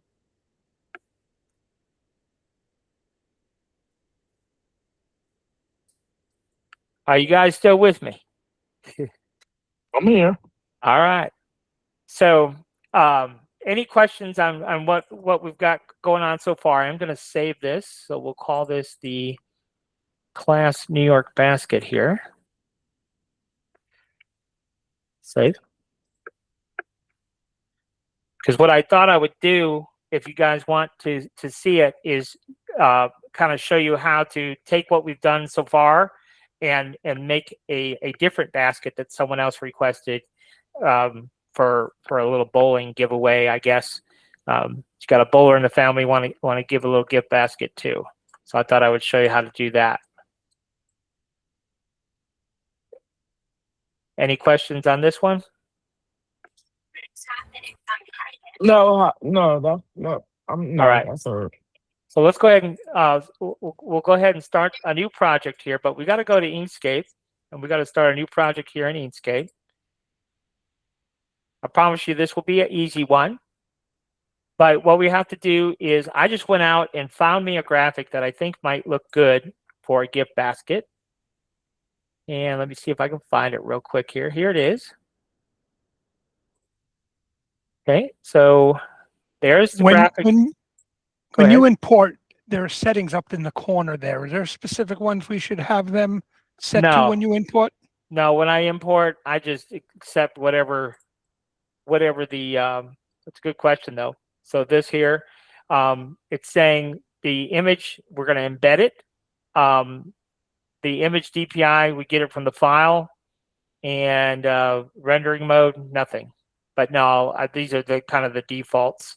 So I just leave it the way it is. And we could click don't ask again, so we wouldn't see that every time. But I just leave it like that way and go ahead and click OK. And then that's our image. Now, when we are using images, this particular image, you can see it's white. This happens to be a ping file, which is nice. But this one is white, it's black, and it's yellow. Now, the way the software sees it is when we right click on it to trace it, depending on the threshold setting, you notice how the yellow kind of just vanishes, it goes away. And that's actually useful for us in this particular example. But if we were to adjust that slider, you see now you get it up high enough, now it sees the yellow as black instead of seeing the yellow as white. So we want it to see the yellow as white. And this brightness and cutoff mode works really well in Inkscape. So I like to use it. It's either black or it's white, even though it is on a colored image like this. So I'll go ahead and hit apply. Okay. And so now if I move this, now you see our vector image. Okay. So the first thing I want to do is go ahead and break this apart. So we're going to come up here to path and choose break apart. And we're going to zoom in tight here. And right there at the very tip, we're going to take that piece and give it a color. And we're going to push it to the bottom of our layer stack. So I just hit the N key on your keyboard. And now you can see it's been pushed to the bottom of the layer stack, right? So now what we're going to do is select that green piece and just turn it off. A lot of times when I'm working on stuff, I just want to turn it off if I don't have a need for it.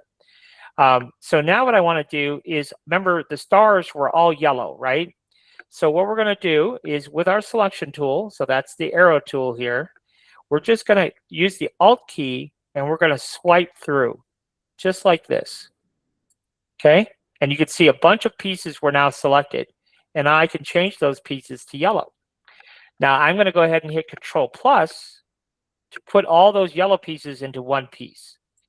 I just did that just to give you an example, but there's more yellow pieces that we have to make. So we're going to do the same thing. We're just going to swipe through the stars this time. See that? And then we're just going to go ahead and hit Control plus and put everything back to yellow again. And so now all those pieces are yellow and they're now connected. Now we've got to do these pieces too. You see all these little stragglers? So we're just going to alt click,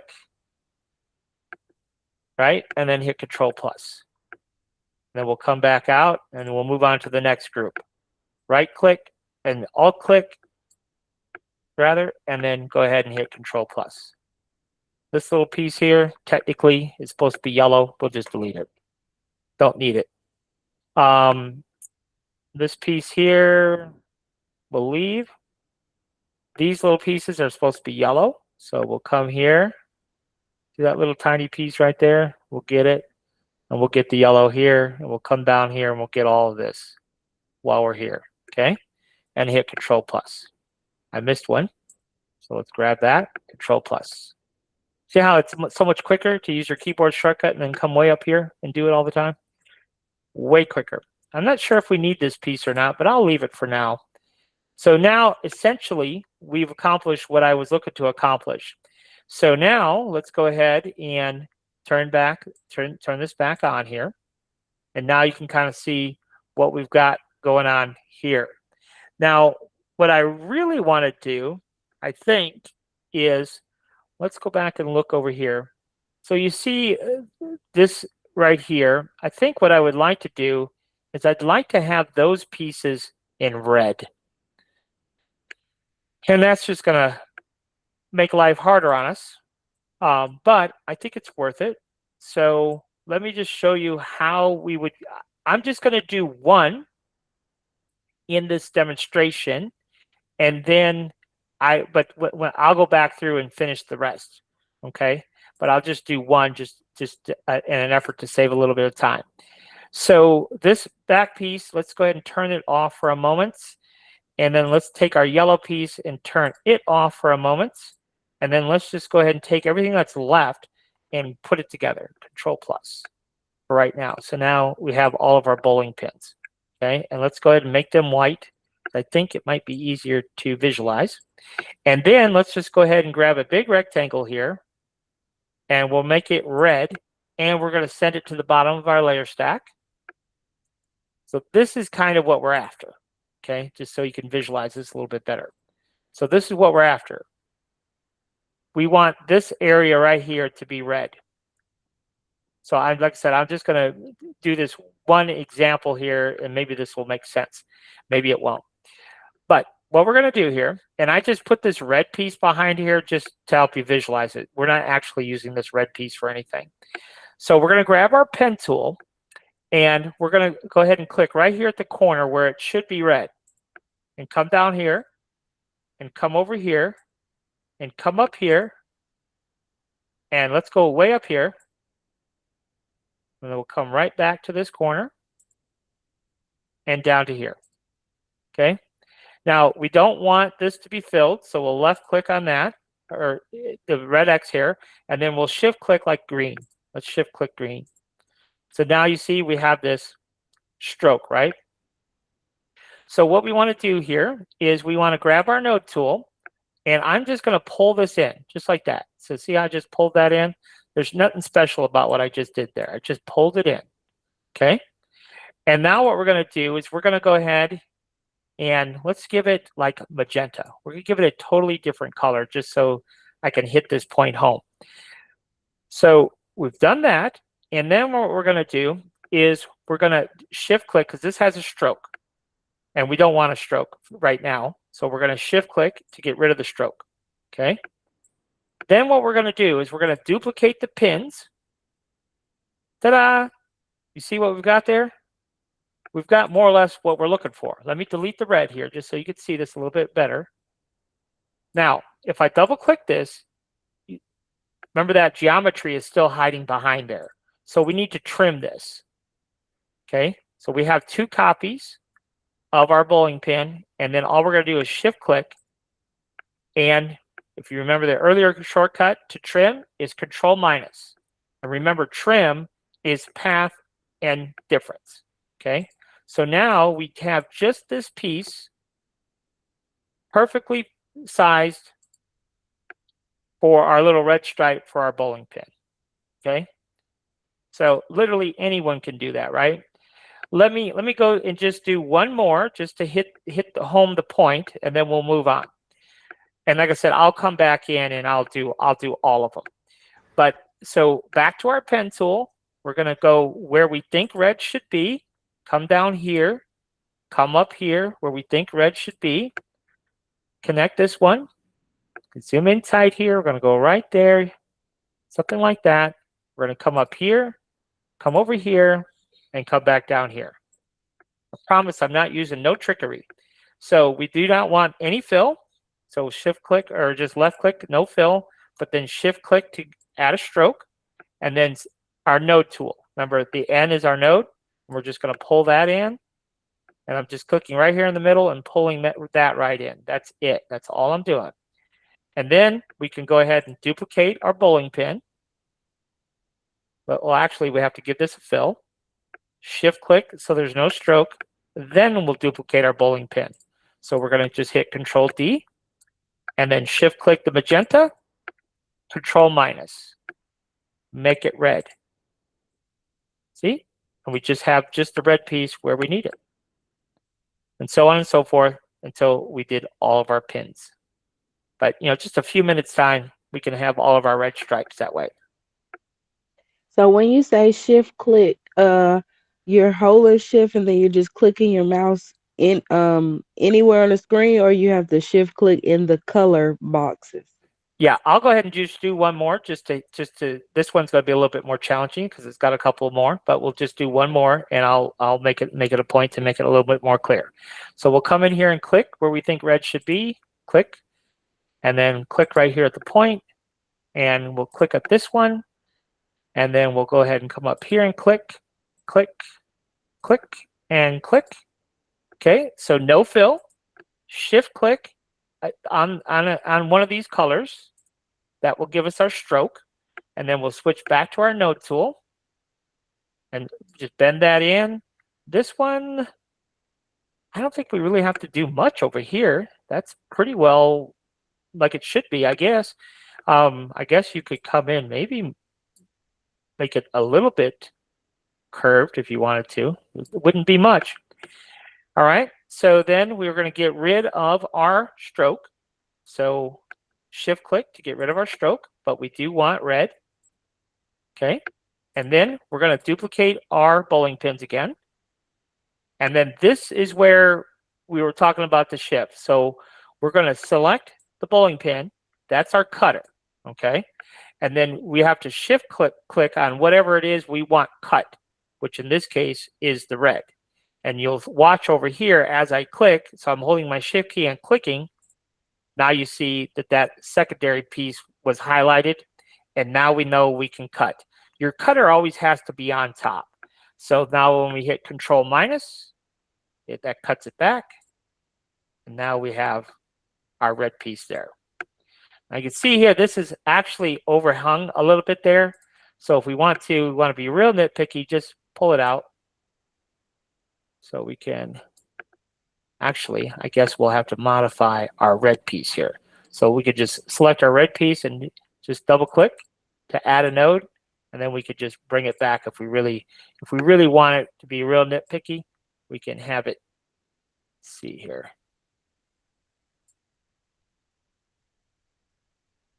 And just match it up a little bit. You know, when we go to print it, you ain't ever going to see that anyhow because it's just such a tiny little spot, a little speck.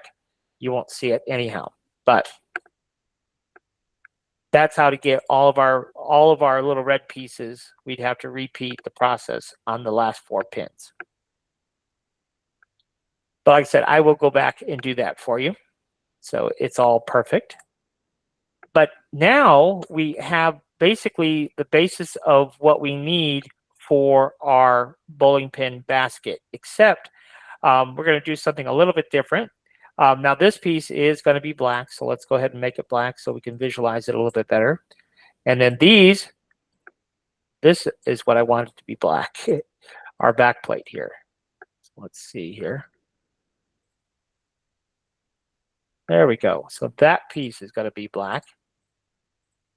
This is going to be white. What is this piece?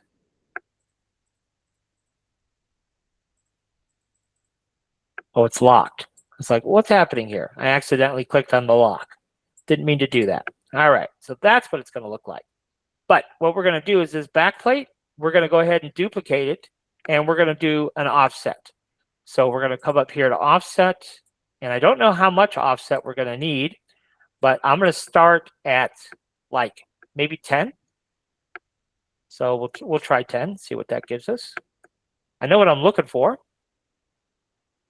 And this is up top, and it should be all the way down at the bottom. There we go. So yes, so that looks good. 10 looks good. What I was looking for is the space in between the stars. I wanted a nice, solid piece behind everything. If we didn't have this, we had space in between our stars. So Yeah, we probably can remove that white piece in between that first pin. This piece? Yeah. Oh, yeah. It looks out of place. Yeah, this piece right here. I know what you're talking about. Yes. So I remember I said I wasn't sure if we wanted that, didn't want that. So what we can do here, that's a good call.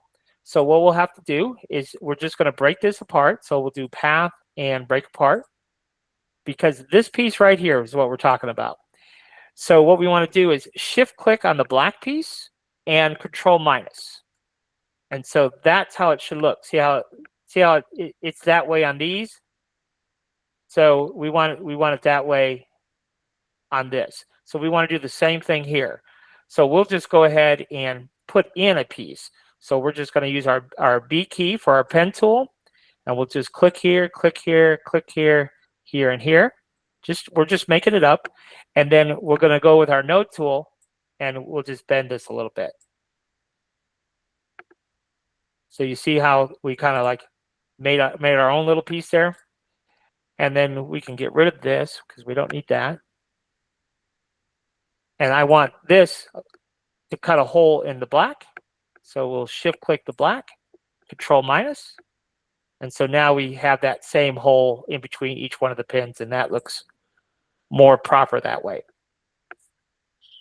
All right, so on our green, we have a path effect applied. So you see it's still showing live, but so we need to set that. So we're going to go to path and object to path.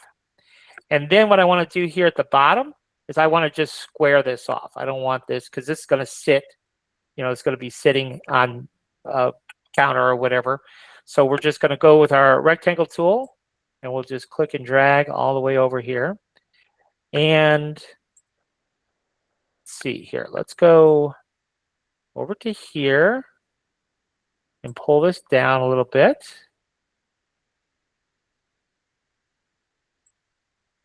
Something like that. And yes, it's not perfect here and not perfect over here, but we'll make it perfect. But for right now, it's good enough. So we're just going to combine those two, Control plus. And we can either accentuate that or we can just kind of smooth that out. So I think I'll just smooth this out a little bit just by deleting a couple of nodes. So you see, now it's just going to come straight down, and then same thing over here. We'll just delete these two nodes, and then that'll come straight down, and we're good. Okay? So that's going to be our front plate and our back plate. Now what we don't have is we don't have our basket. All right? So we need to add some additional parts to this. I have to visualize how I want my basket to be, and I'm going to deliberately do something different just so you could see, oh, okay, there's different things that you can do. So let me go ahead and first of all get rid of our bowling pins, but we also have to put all these white pieces back together again. So right click, select same fill color. That will select all of our bowling pins, Control plus, and we'll just turn those off. And then all of our red pieces, let's do the same. Select same fill color and Control plus, and let's turn those off. And then we want to turn off our black piece here. and we want to turn off our stars. And I want to look just at this piece. So this is our back plate here, and we're going to duplicate it, and we're going to go ahead and give it a different color. And this time we're going to offset it 4 millimeters. So, but we're going to offset to the inside. So we need to do -4. Okay. But I see a problem. We ran into this issue before. So let me back out here. We need to turn everything back on, and we need to resize this to our finished size. We forgot to do that. So let's go ahead and do that. The width of this is going to be 240. Okay. Now we can offset 4 millimeters. I do want to double click on this just for a second here. Yeah. All right. Well, let's run with it. So now we're going to offset 4 millimeters. But again, we have to do it -4 because we're going to offset to the inside. That's what I expected. Okay.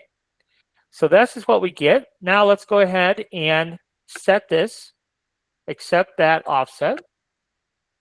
So we're going to choose path, object to path. Now, sometimes when we do offsets, we get weird things happen. And it's unexplainable. Let's see what we've got going on here. We have this black outline, which we should not have. Okay, so that's I got you. All right, now I see what we've got going on, but that's fine. But weird things happen when we do offsets like this. And it happens all the time, so we have to be mindful of it. But we'll just come in here and get rid of that. You see there's a whole cluster of nodes right there. We could just delete that. And that's because we offset this round, and we offset it so far in, it like tried to crunch a bunch of nodes in one spot. And you'll see that there's a couple of areas like that. So there's one right here. We can delete that.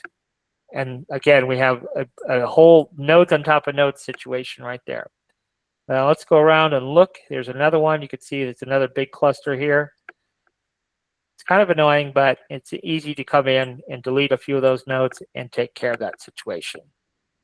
So let's see. Yep, we got it over here too. So we'll delete those. And then up here, delete those.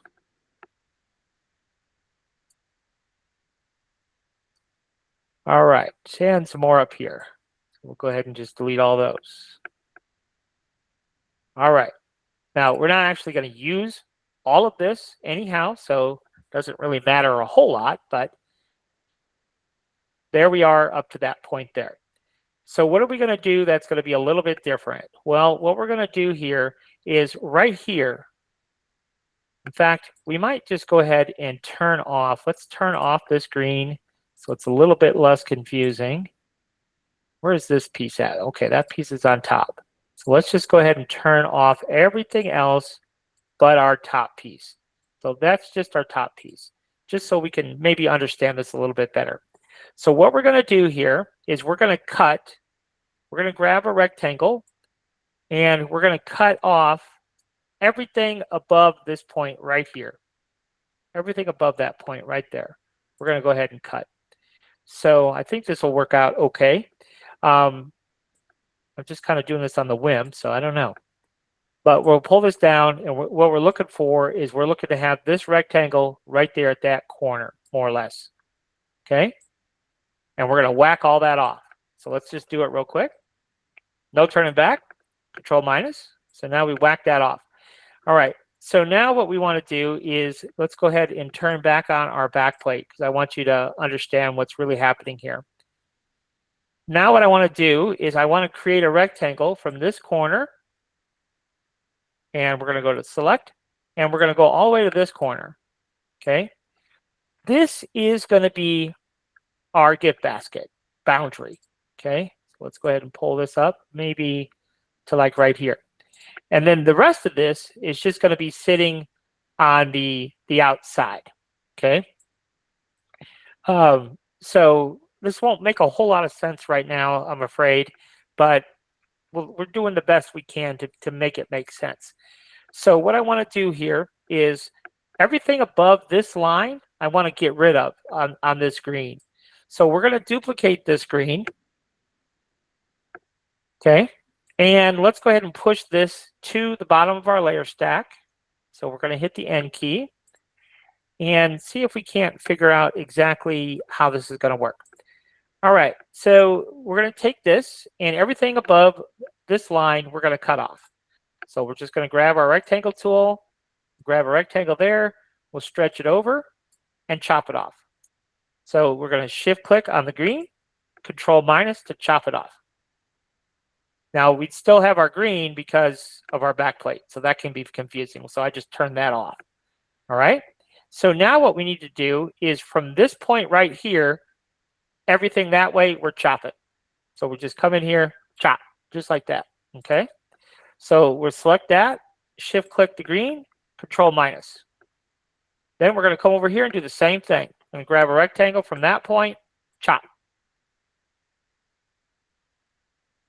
Control minus. Okay. So now we have these two pieces. So we'll control plus, and then we have our green. And all we have to do now is go ahead and take this piece. I'm just going to go ahead and extend these up a little bit and cut a hole in my green shape. So we'll select the magenta, shift click our green, control minus. Now this becomes the sides of our gift box. That was probably terribly confusing, and I'm sorry. So let's go ahead and save this, and I'm going to give you the SVG, and you'll have the completed one too. But so that's going to be our sides, and let's go ahead and turn everything on so we can see this a bit more clearly.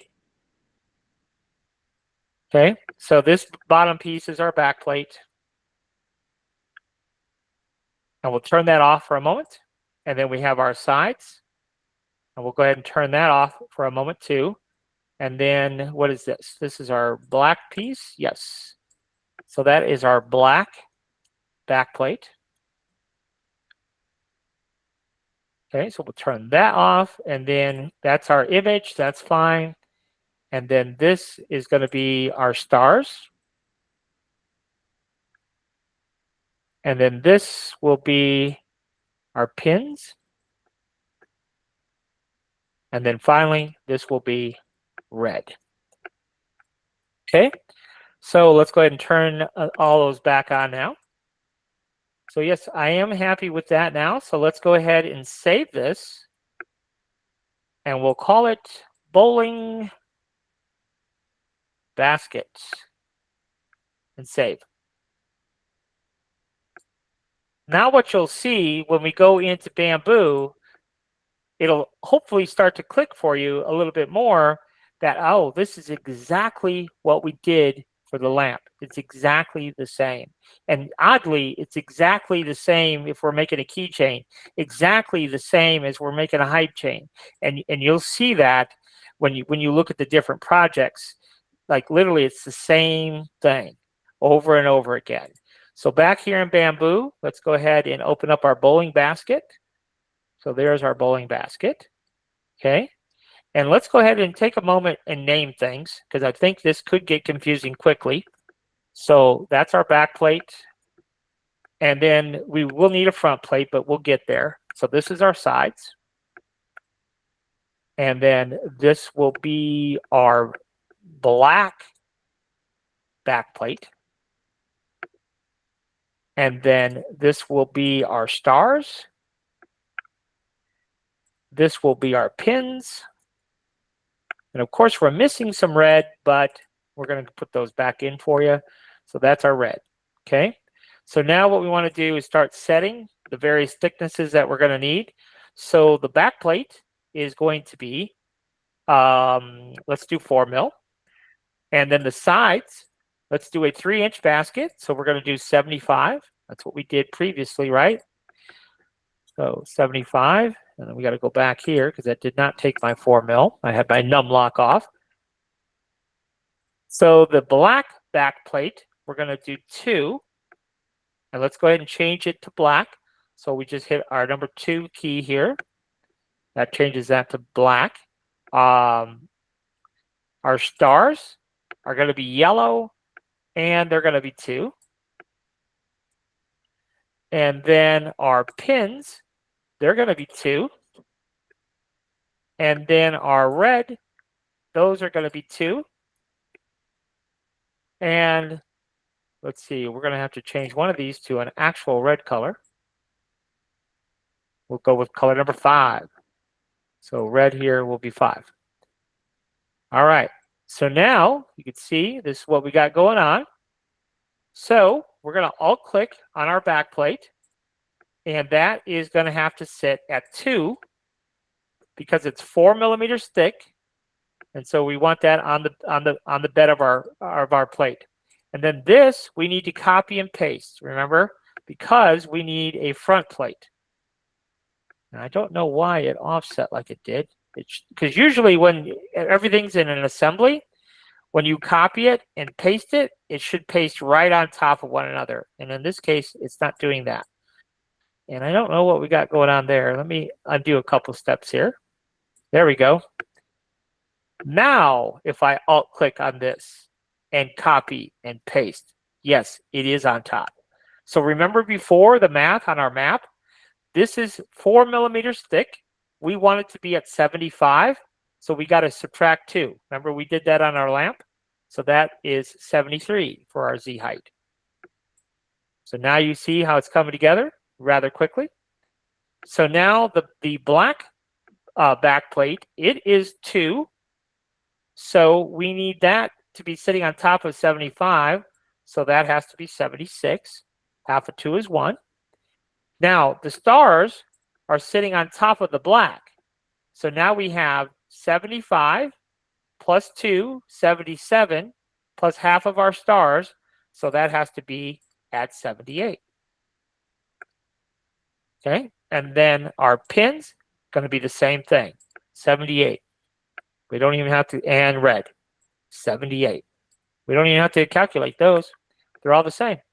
And then this is actually our front plate. Okay, so there you go. So that is our bowling basket. Now again, we have the same issue that we had with our lamp in that this is going to require lots of supports. So we might want to peel that front plate off and print it separately. So let's go ahead and add some build plates here. And we'll take this and copy and paste it over here. And then we'll set this one up just so we can marvel at it. So we're going to go ahead and rotate this one. But you could see why I did the sides the way I did, you know, instead of having, you know, that offset, then have it real wide at the top. But there we go. You can stuff it full of candy or whatever you want. You could make it two-sided if you print this separately, both sides. And so you'd have the same design on front and back. You could do that too. But anyhow, on this one, Oh, go ahead. Sorry.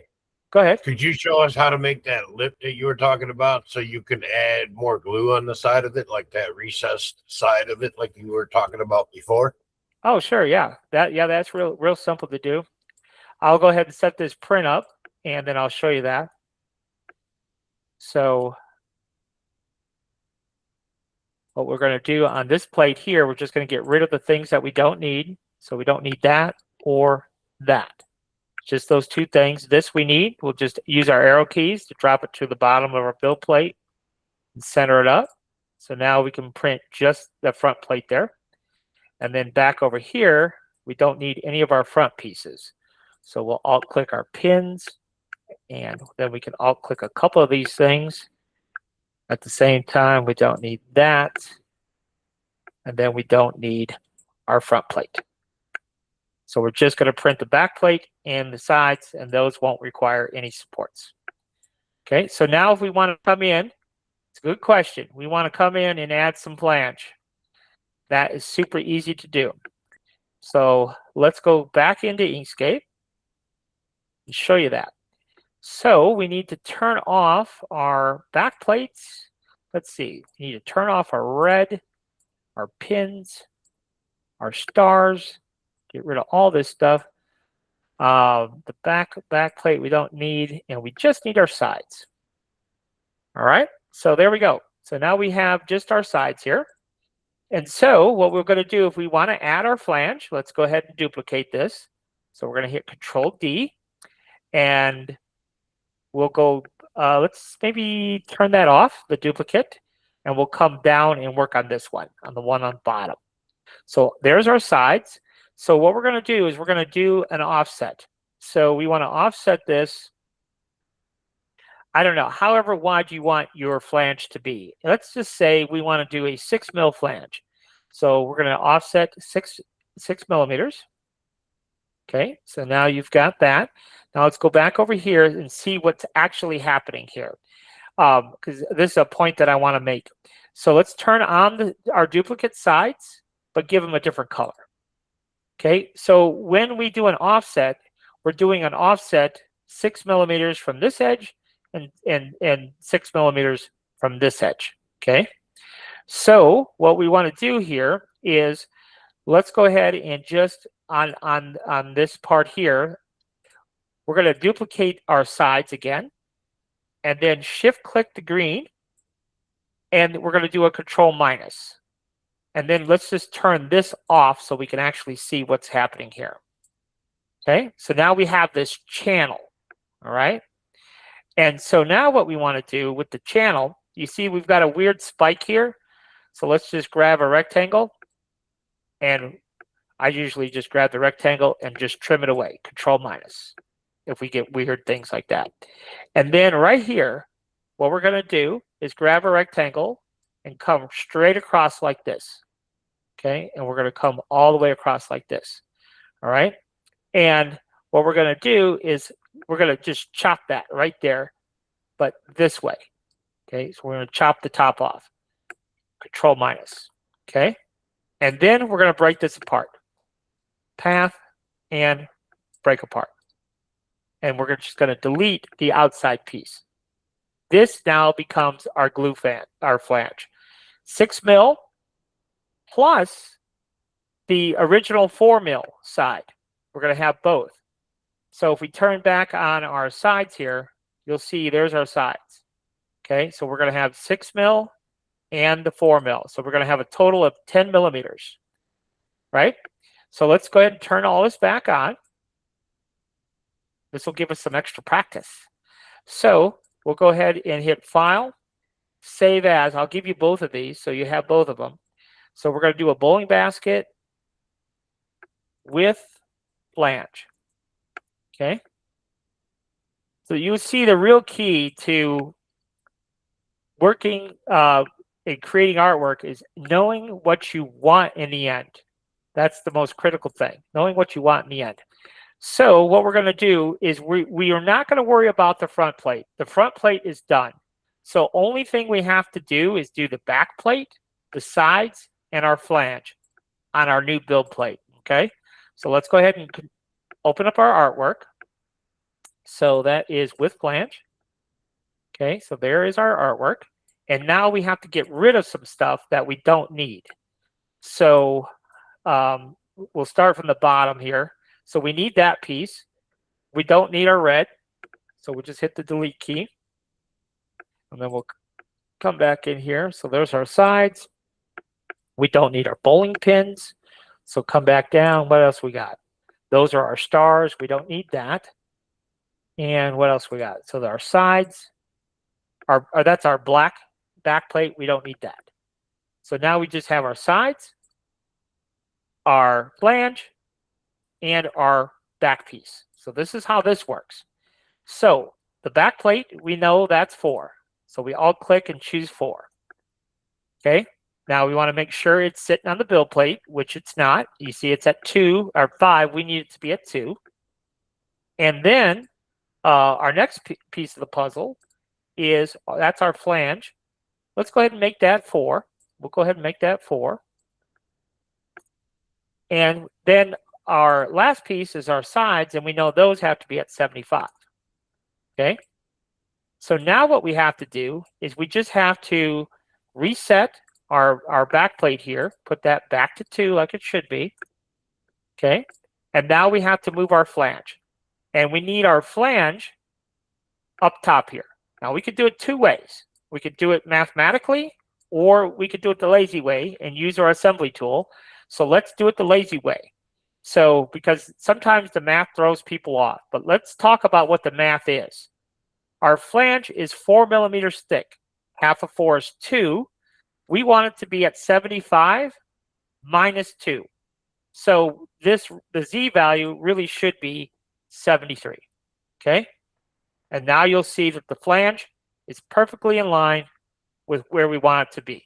All right? But let's undo that, because I want to show you the alternate way. If that math throws you off, just select your whole piece, go to your assembly tool. All right? And all we have to do is click the top of our wall, and then the face that we want to match it, and then just zero this out. Okay? I usually use the math because I'm so used to it, but if you're not used to it, that's what the assembly tool is for. Okay? And so when you print this out, now the negative about the flange. Well, firstly, you're only overhanging 6 mil. I don't think that I would chance it without supports. But there are some things that we could do. There are, I don't know if you guys have calibrated your printers and seen like what your bridge will allow for or not, but sometimes that can work where you don't actually need supports here. So let's make a couple of changes and see if it tells us that we still got to have supports. So let's go into global here, and let's just look on our speed for our bridge. I'm concerned about that. So let's make our bridge down to 15 from the default of 50. And really everything else, I don't know. Let's just try it and see what it says. So we're going to slice it. It tells us almost immediately that we have floating cantilevers. So that's problematic right there. What does the bridge do? Like what do you mean bridge?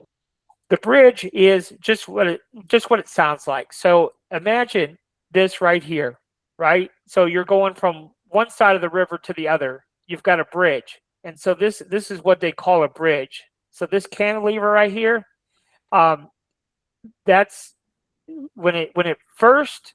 that first layer. So if we bring this down right there, you see that happening right there? That very first layer, that's creating a bridge. That's the bridge that everything else sits on top of. And so by slowing the bridge down, what the idea is slow the bridge way down, and it'll give time to cool before it moves forward. And the theory is that, if you do that, then you wouldn't need supports. And it says bridge over there to the side.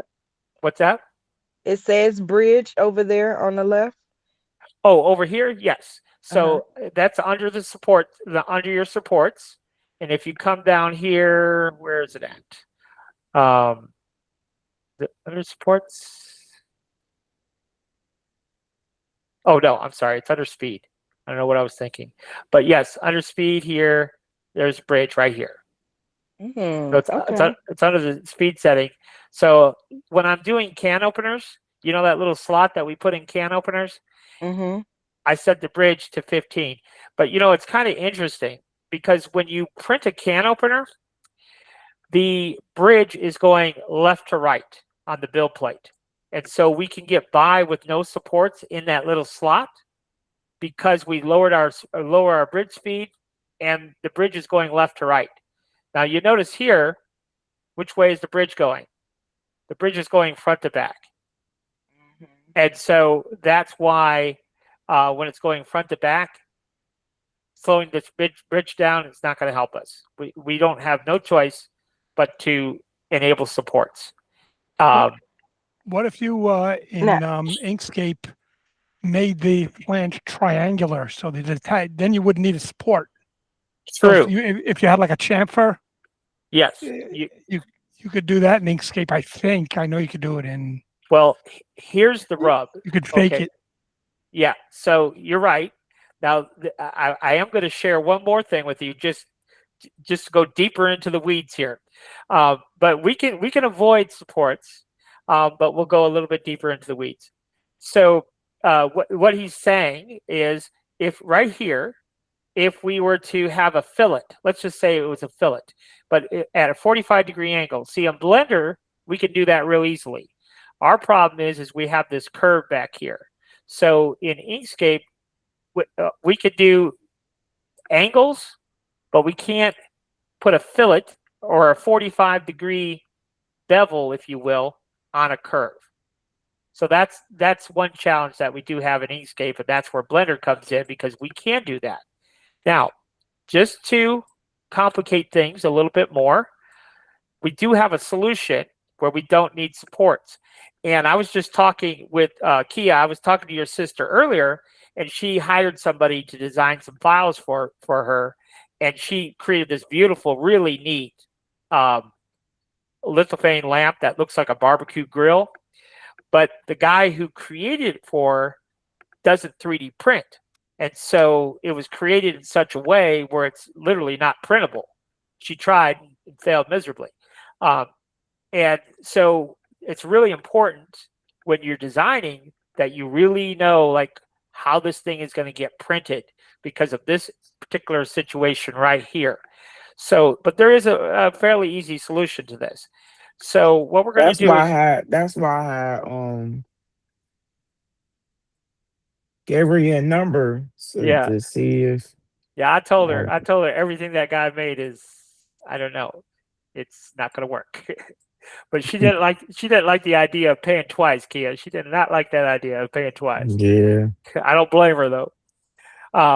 So what we can do, her visions be crazy. Yeah, I mean, yeah, that's part of her problem. Yeah, those files. The can opener's not so crazy, but the other stuff she was doing, wow, it's awesome. But yeah, it'd be time consuming. All right, so what is the solution here? How can we print this without supports? Well, it's fairly simple. So what we're going to do here is a couple of things. So you see, I just copied it to a new build plate. So what we're going to do here is we're going to take the sides and we're going to push the sides of this. If you look here, the sides are already into our back plate here. So in our case, we need to lift the sides up 2 millimeters. So let's do that. So it's at 37.5. And so we're going to put that at 39.5.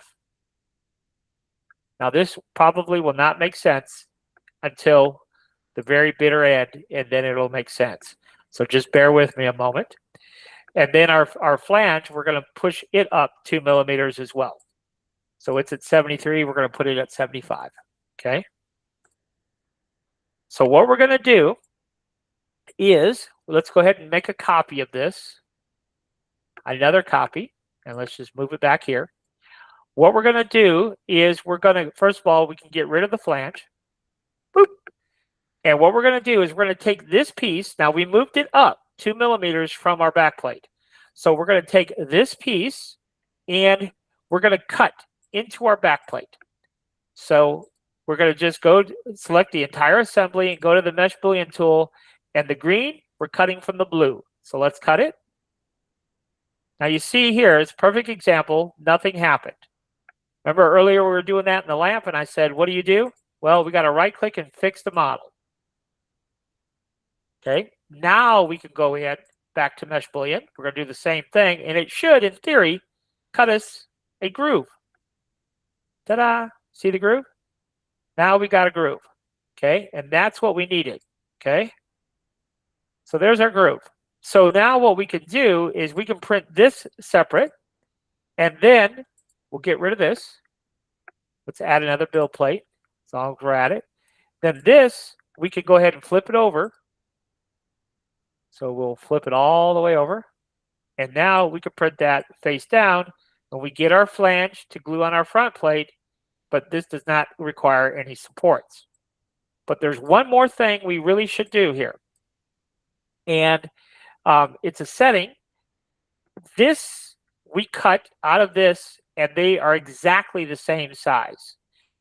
Well, this, if we print this and try to put it in that groove, it definitely will not fit.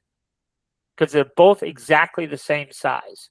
But fortunately, Bambu was thinking ahead for us, and under the quality tab, there's an option. Come down here to precision, and this is the XY contour compensation. And sometimes things don't fit perfectly. So what we have to do is we have to make them slightly bigger, or in this case, we need this piece to be slightly smaller. Okay, so that's how that will work. So what we would do here is just choose this XY contour compensation, and it's going to shrink everything by whatever the amount is that we give it, which in our case, I usually use -0.3. It's not much. It's not much of a difference, but this value is doubled. So really it's almost a 0.5 millimeter. And when we're talking about 3D printing and fitting, a 0.5 millimeter is gigantic. So it's going to take a 0.3 of a millimeter here and 0.3 of a millimeter here. So when we go to try to put it in this slot, then it should fit perfectly. There's just enough tolerance there where it fits in that slot. So we can add a little bit of glue right along that edge in that slot, glue that one in place, and then we have this flange that we can glue the top plate in. I have a quick Why not question. just make, oh, I'm sorry. I was just gonna say, I think we might have the same question. Why not just make the sides thicker? Was that your question too? Why not make this No, side? mine was, why not just make grooves in both sides and get rid of the flange altogether? If you're Well, going you to print could, the front and the back, just make yeah, the groove in the front and the back. yeah, exactly. You could do that. You could definitely do that. Yeah, absolutely. The only thing is, if you have a groove in this, okay, now it shouldn't matter. Like if we were to put a groove in it, but just imagine that if we put a groove in our front plate, then we have a hole, right? And so now we're back to the support issue. When the printer comes over the top, right, because it's going to come up and down like this, right? Because it's going to print that Oh, that's groove. right. I forgot it was raised. You're right. That could be an issue. Now, it shouldn't be. It shouldn't be. If we slow our bridge down, you can do small recesses like that. And our span is not very much. You're talking about 3 or 4 millimeter span. Now, if you're doing a 20 millimeter span, that's different. But a 3 or 4 millimeter flange, yes, you should be able to put a groove in this top and essentially do the same thing. Definitely. Yep. I think So, her question is just saving on filament. If you made it thicker, yeah. you'd If be you made wasting it, more filament. yeah, print time and filament, exactly. So if we make it, if we make this whole thing 10 millimeters thick, yes, you got quite a bit more print time. Like literally, it'd be double. So if we took this and just see how long this takes to print. So this takes 2 hours to print as is. If we double the width of this, which is what we would need to do, then we would almost, not quite, but this is almost 3 hours to print this. So it would almost be double. It'd probably take like 5 hours to print this twice as thick. Yes, you would use. Oh, gotcha. So, the thicker it is, the more filament we use, but the bigger question is the more time it takes to print. So, I have a question. yeah. So because of the bridges, you flipped it over and printed it face down? Right. Okay. On this piece, because now the flange is on the On the bottom. on the bill plate. Yep. Okay. Now, just for fun, let's print this. Let's go ahead and slice it. We know we need supports, so this takes 5 hours and 33 minutes to print this way. A lot of people don't like messing with glue. If we put glue right here at the bottom edge, it's not so bad when you have a slot like this, but right on these edges, it does have the tendency to squeeze out, right? So you have to be kind of careful when you're putting your glue in. But let's go ahead and, so this, without supports, takes 5 hours and 33 minutes. Now let's add supports because we definitely need supports. So let's add them and just see how much adding the supports or it's going to add to it. So let's just run with it just like it is. So now we'll hit slice again. I'm guessing it might only be an hour. Yep, look at that. Right at an hour, exactly. So I think we were at 5.5 without supports, and we're at 6.5 with supports. So now you can see that ledge is now fully supported. So for some people, they'll say, you know what, the heck with it. I'll print it for the extra hour. I'll print it with supports, and then I don't have to monkey with more glue. I just have to glue this side here. Could I don't probably do mind. I don't mind using the glue. Yeah, I don't either, honestly, because once you kind of get the right glue and you get the right method, you know how much glue to use, and then squeeze out isn't a huge problem anyhow. But Yeah, when I did the vase, when I printed the vase out, I thought I was like, I kept looking at it like, oh my god, they're gonna fit, they're gonna, but it snapped right in here. Oh Just yeah, glue it. the front name. Yeah, she just Yeah. got it today too. Oh, nice. Bagged it up for boxed it up. Yeah, we did that same thing where we inset the name, but I did the same thing in the settings where I used that 0.3 tolerance just to give you a little wiggle room to snap it in. So 0.3 is the sweet spot. That's every printer is a little bit different depending on how it's calibrated, but that's where I start. It kind of warns you when you're doing that tolerance, like it's supposed to be in tenths of a millimeter, not like 2 or 3 millimeters. So it's the tolerance is supposed to be just small increments. So I would try 0.3 because remember 0.3 is doubled to 0.6. Whatever value you use is doubled. So to me, 0.3 is usually gets it done. But it'd be something you could test and see. All you have to do is like you could just as a little tester to see what value you should use. You can just make a cube, for example. Just make a small cube. You don't have to use this one this big. But so you have a cube, and then we could add a cylinder on top of that cube. So we have to merge those two together. But then we can come in here and find our cylinder again. So there's our cube and there's our cylinder. So we can move this up like so, right? And then we can go ahead and make this. We'll copy this, paste it. So that we can put a hole in our block here. So we'll go ahead and put a hole in it. And then we can just print this cylinder. So we'll delete our cube. But we'll put on this, under the objects here, we'll come down to precision. And we'll start that contour compensation at -0.3 and print it. And then we print both of these and see if that just snaps right in there, or how much wiggle room you have. And that will give you an idea from there what the actual setting should be. Does it fit? Does it fit too loose? Is it a little bit too tight? And then you can adjust from there what the actual setting is for your printer. Oh, that's a good tip. Thank you. Yeah. So any other questions? I know I kept you guys here a long time, but It was well worth it. yeah, every little bit you get, when I'm trying to learn something, I watch videos like crazy, and I wish I had an opportunity to say, yeah, but what about this? But what about that? Because Right. the videos don't always cover every single thing, that's in our minds at the time. So that's where the live classes really come into play, is you can ask your questions. Yeah, Yeah. thank you so much for doing that. It came out nice. I really like it. Yeah, I'll finish the red bits, and then I'll polish up the file a little bit and get it posted so you can download it. Yeah, thank you so much. I appreciate it. Yeah, no worries. So I had a yeah, go I'm ahead. sorry.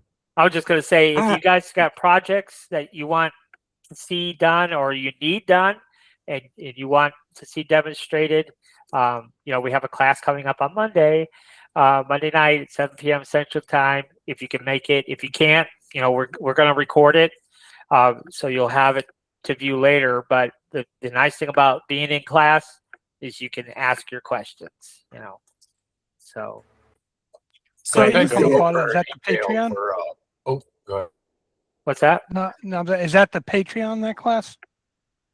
Yes, yeah, I'll post it to our Facebook group. And what I'm doing, because I'm just started doing the classes, so for the next 4 weeks, everybody who's a member of the Patreon or a member of the Facebook group will get the class link. So we've got 3 more weeks where we're doing that, so anyone can join.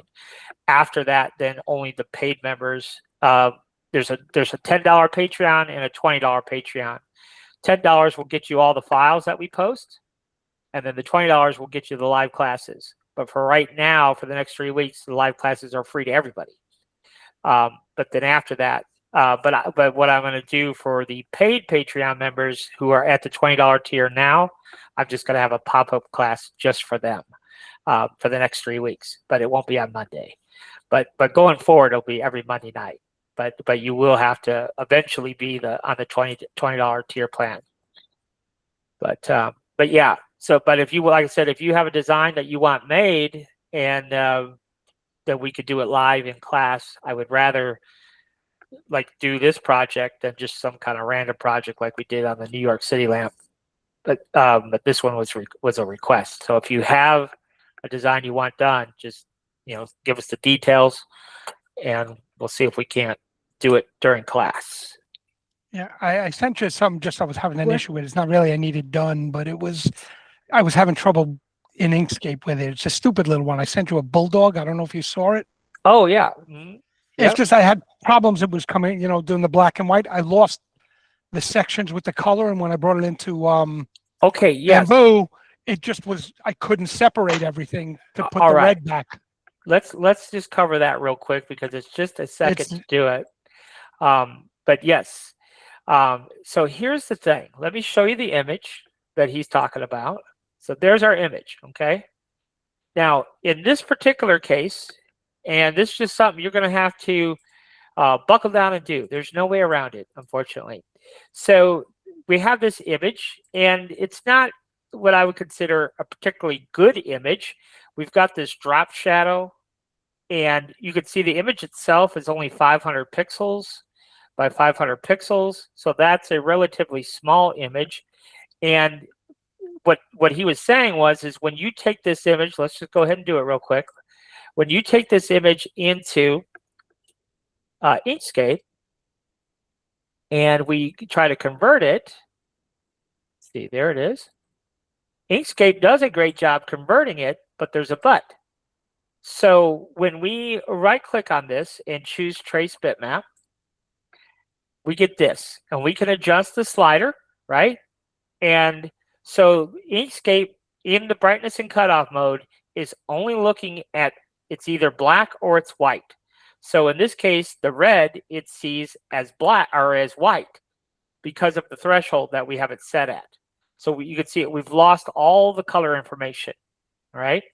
Am I the only one that can't see the trace bitmap box? Can everybody else see it? I can't see the box. Oh, I can see it.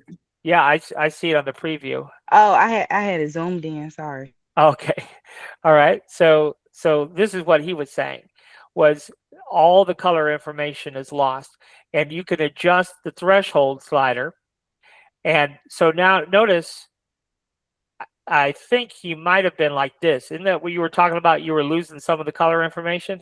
Yeah, I got it black and that wasn't working. I think if you eliminated like you had just the outline, you did it in an earlier sketch. I think that's the way I should have gone, right? Just make it black and white and then fill it in later. Well, there's a couple of ways you could do this. So if you adjust the slider enough, in this particular image, we have red, we have black, and we have white. So the black and the white, well, we have gray too. So the black and the white is no issues, right? There's no issues there because that's what brightness and cutoff does. If we lower the threshold, right now, this high up, it's seeing the black or the red here, it's seeing it as black. So if we adjust the threshold down, now you can see that what is red it doesn't even recognize it. It thinks red is now white because we've lowered the threshold. So if we go ahead and hit apply, just the way it is, and we just slide it out here, now this is what we get, okay? Now this is exactly what we need. So for example, just like we did earlier with the bowling example, we're gonna come here and we'll do path and break apart. And our outline here, the very back piece, we're gonna go ahead and push it to the bottom of our layer stack. We'll give it a different color just so we could see it. So there you go.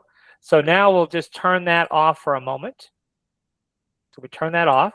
And we know that these pieces right here, for example, these little spikes, they're white. So we can go ahead and make those white. We know this is red. So we can go ahead and make that red.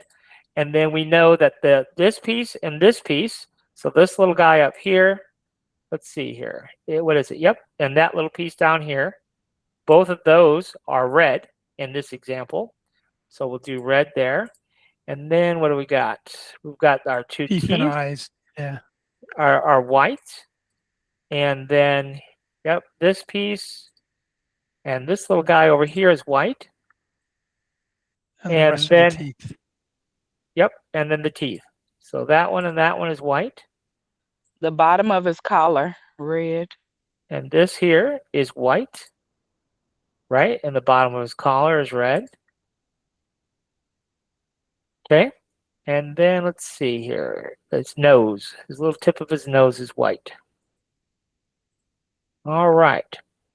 So now what we can do, go ahead. That's what I was trying to, that's what I couldn't get. My problem was I made that the red black. I went too far on the threshold. That's what I did wrong. Yep. And then these guys here, these are his little nose pieces. So we're going to go ahead and turn this to gray. But I do want to show you one other thing before I let you go here. Let's see, where are our nose pieces? So these pieces right here, we're just going to move those to the top of the layer stack. And those should be black. And then this will be gray, and this will be gray. And we'll make this gray too. So now we can turn on our black piece here. We change the color actually. So this piece right down here. So this, what is that? That is gray, and this is gray. We'll make that gray. What else do we got gray? There's two pieces that we can't see. You missed the white piece. You missed the white piece, the front of his mouth. Okay, so we got that piece, and this piece. We need to move to the top of the layer stack. And then what do we got? Yes, this piece here is white. All right, so now if we make the back plate black, now we got it all there you colored. go. Now we got it all colored in to match him. Now, the thing of it is that even with the threshold, that doesn't always work depending on the image. And there is a really good tool. Like I said, it just depends on the image. Let's go back over here. And there is a really good tool that we can use. And it's this one right here. So it's a Vectorizer AI. Now, if you're doing a lot of designing, it's well worth the investment. It's $10 a month. But it's a no frills. You just put your image in there and it spits out an SVG, and it's either good or it's not. So let's just give you an example with the bulldog here. I'll give you an example. So it processes the bulldog. You can see, if you look closely in the bulldog, it actually shows two different colors of gray in the main section here. And you can also see it picked up the drop shadow as a color. But let's go ahead and download it. And the main option here is you want this option selected, stack on top of one another, and download. And then let's go ahead and save it to the desktop, and we'll just call it BBB for this example. And then we bring that into InkSscape. Now you saw in this particular instance, we were able to get what we needed just with InkSscape. But if you can't get what you need with InkSscape, let's see, we named that BBB. Okay, so you can see this is good. But we're going to go ahead and right click and ungroup it. And you see there's a bunch of groups still. So let's right click it and ungroup it some more. And we want to just keep doing that until we have no groups. And you can see now we have no groups. And so now we could just come in and delete the drop shadow because obviously we don't need that. Okay. And then we could come in here and we could just take our red pieces here. So you see how now the red is on top of the black. So we'll grab and just shift click and we'll go ahead and control plus all those. And we could just toggle that off. And then we would come in here and do the same thing with our gray pieces. We just hit control plus and then slowly but surely, see there, we could just turn those off and then come in here and just keep on adding to. So we can control plus and we'll turn those off. And see those little pieces that we leave? We don't worry about those. We'll just come in here and start selecting some stuff and we'll control plus and turn those off. Again, don't worry about those little pieces that we're leaving behind. Now, this is only necessary if we cannot accomplish what we want to accomplish in Inkscape. And then finally, we can just come in here with our white pieces.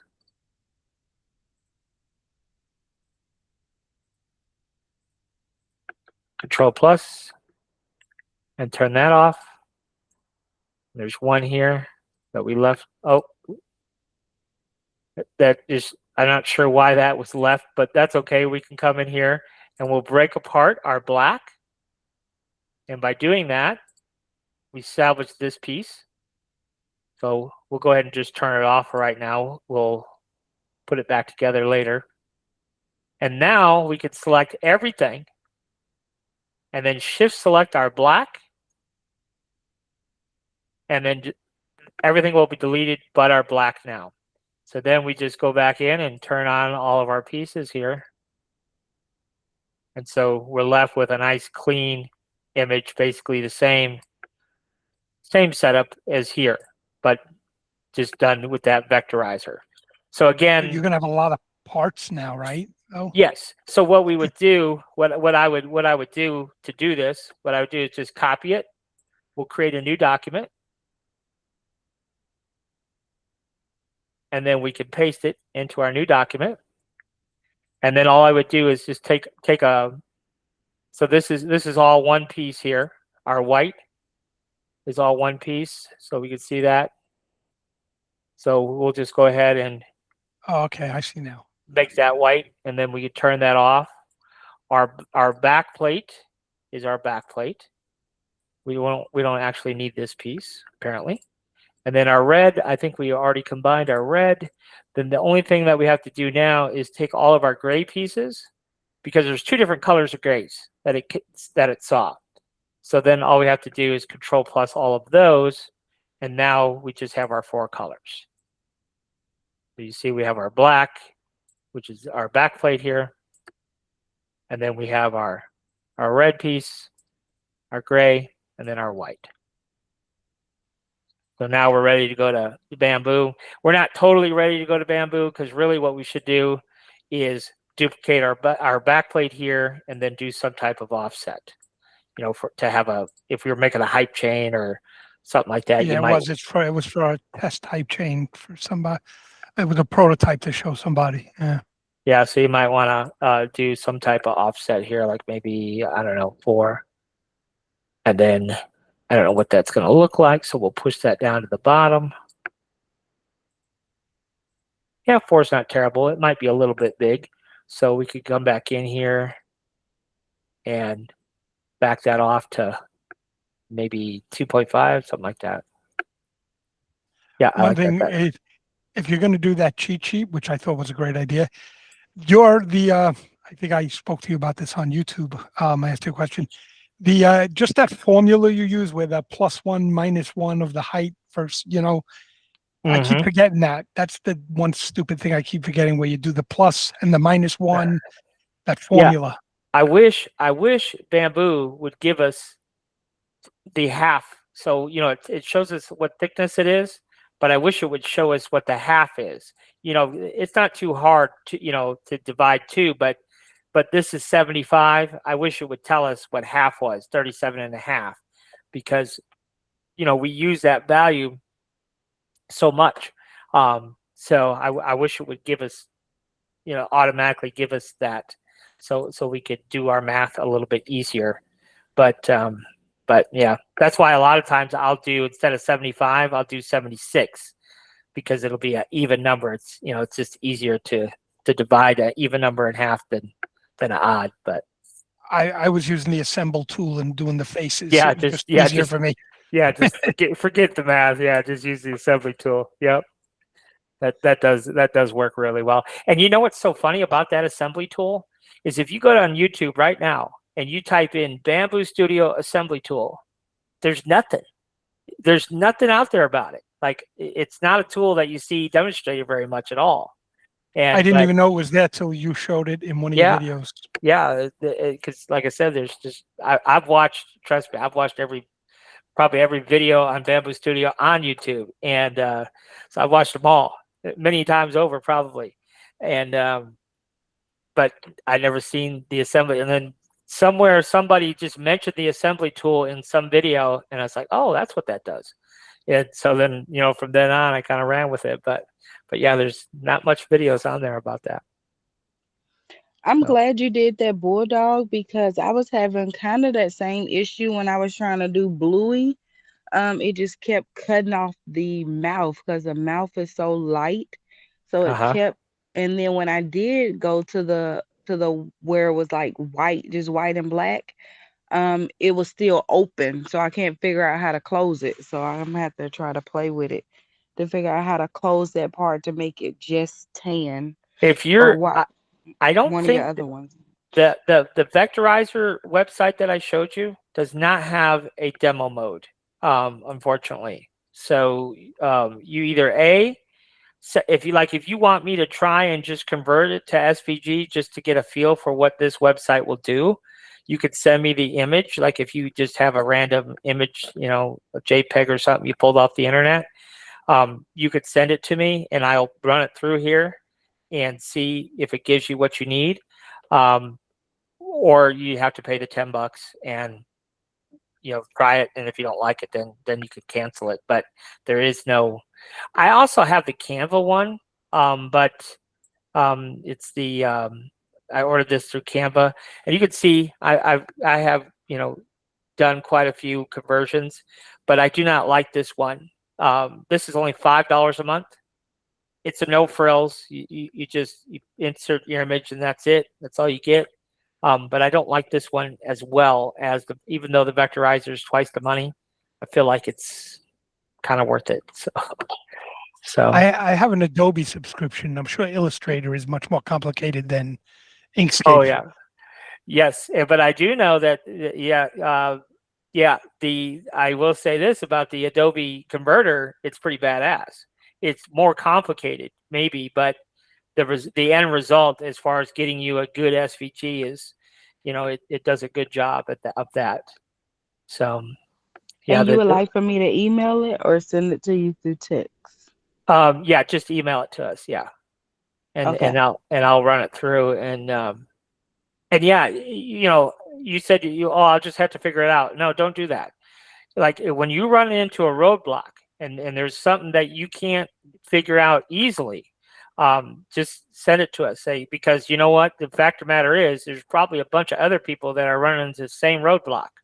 So that's why I like to make the videos. Say, okay, well, this is the problem, this is the solution, because there's probably a lot of other people out there in the exact same situation with a different image. So don't feel free like you're bugging me or anything. Just, if you got questions, just send them to my email, and when I get time, I'll bust through them and make the appropriate video, to not just for you, but for everybody.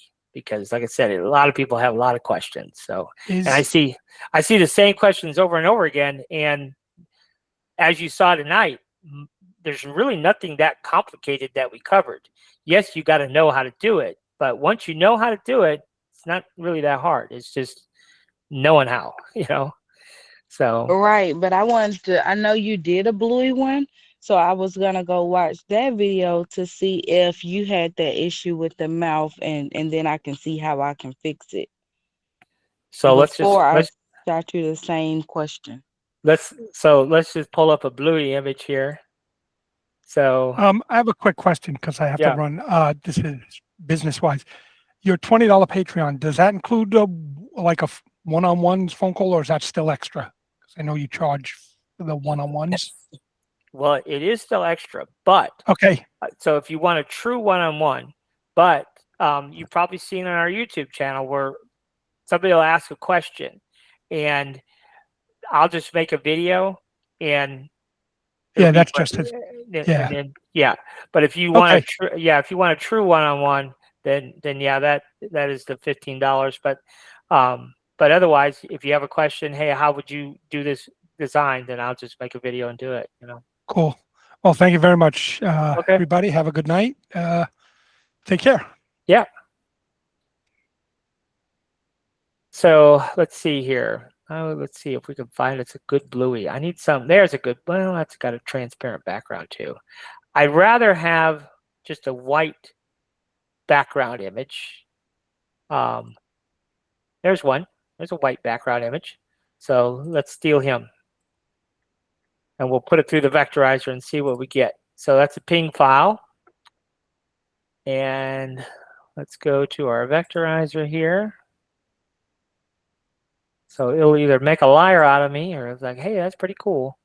So where is he? Down here.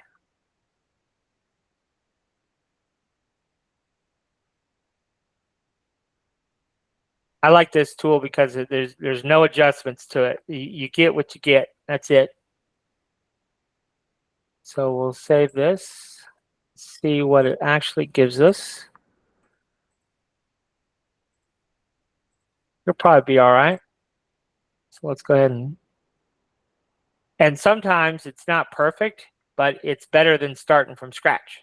So then we have to use our InkSscape skills to perfect it a little bit. But it was called Simple Bluey.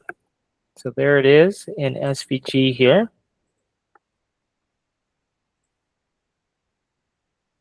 So we'll ungroup it firstly, and then we can delete it.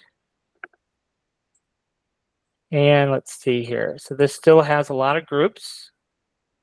So we'll ungroup it. So now we're down to 1,000 parts. So let's just go ahead and start grabbing. We're going to grab all of our white pieces and put those together. Then we can turn that off. And you can see this time the white was not sitting on top of the blue like we would want typically.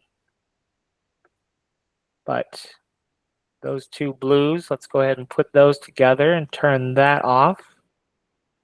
There's another one here. So we'll go ahead and turn that off. What else we got? We got some black. So let's go ahead and select all of our black. We'll right click and select all of our black. Bring that together and just turn that off. And we have a different color blue. Go ahead and connect all of that. Skin tone here. Control plus. And then we just have these two pieces. We'll just go ahead and turn those off. The rest of this we don't need. It's a whole bunch of stuff. So now we're just down to these pieces here. There's something weird happening here. I have to look and see what we did. I have to look at the original image now to see what I did there. Okay, I think I do see what's happening here. So we just have to move this to the top of our layer stack here.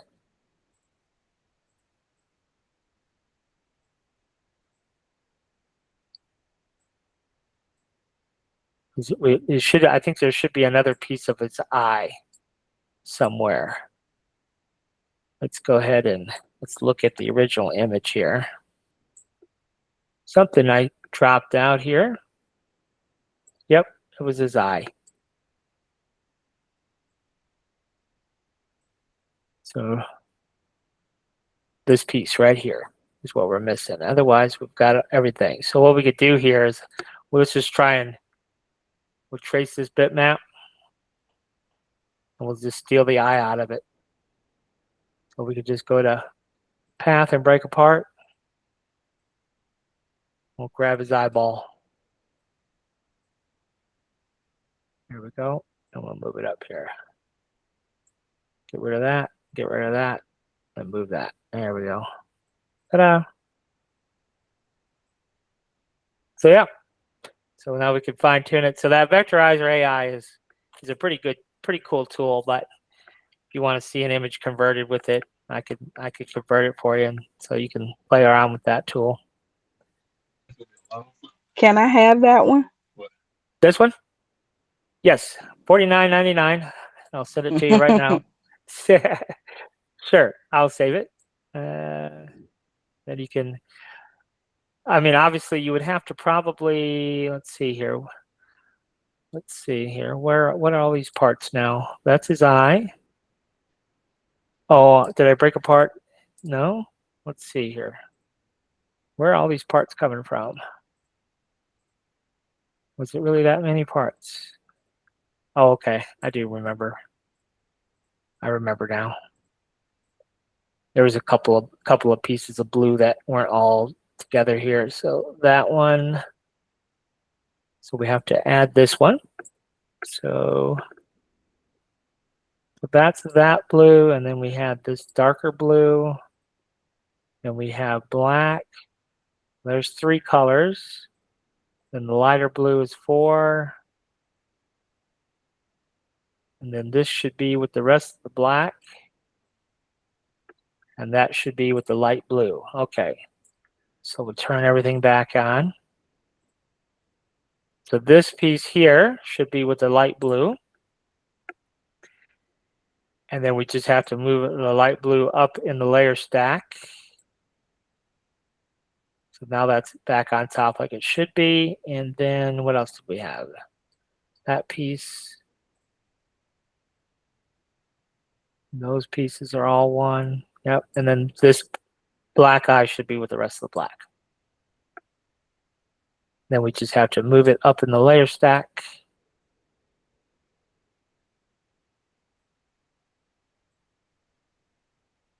Nope, I don't guess we can do that. So we'll move it back down. But this does have to be separate because this can't be at the top for some reason. Oh, I do see why. Okay. So yep, that does have to be separate then. But I'll go ahead and save this.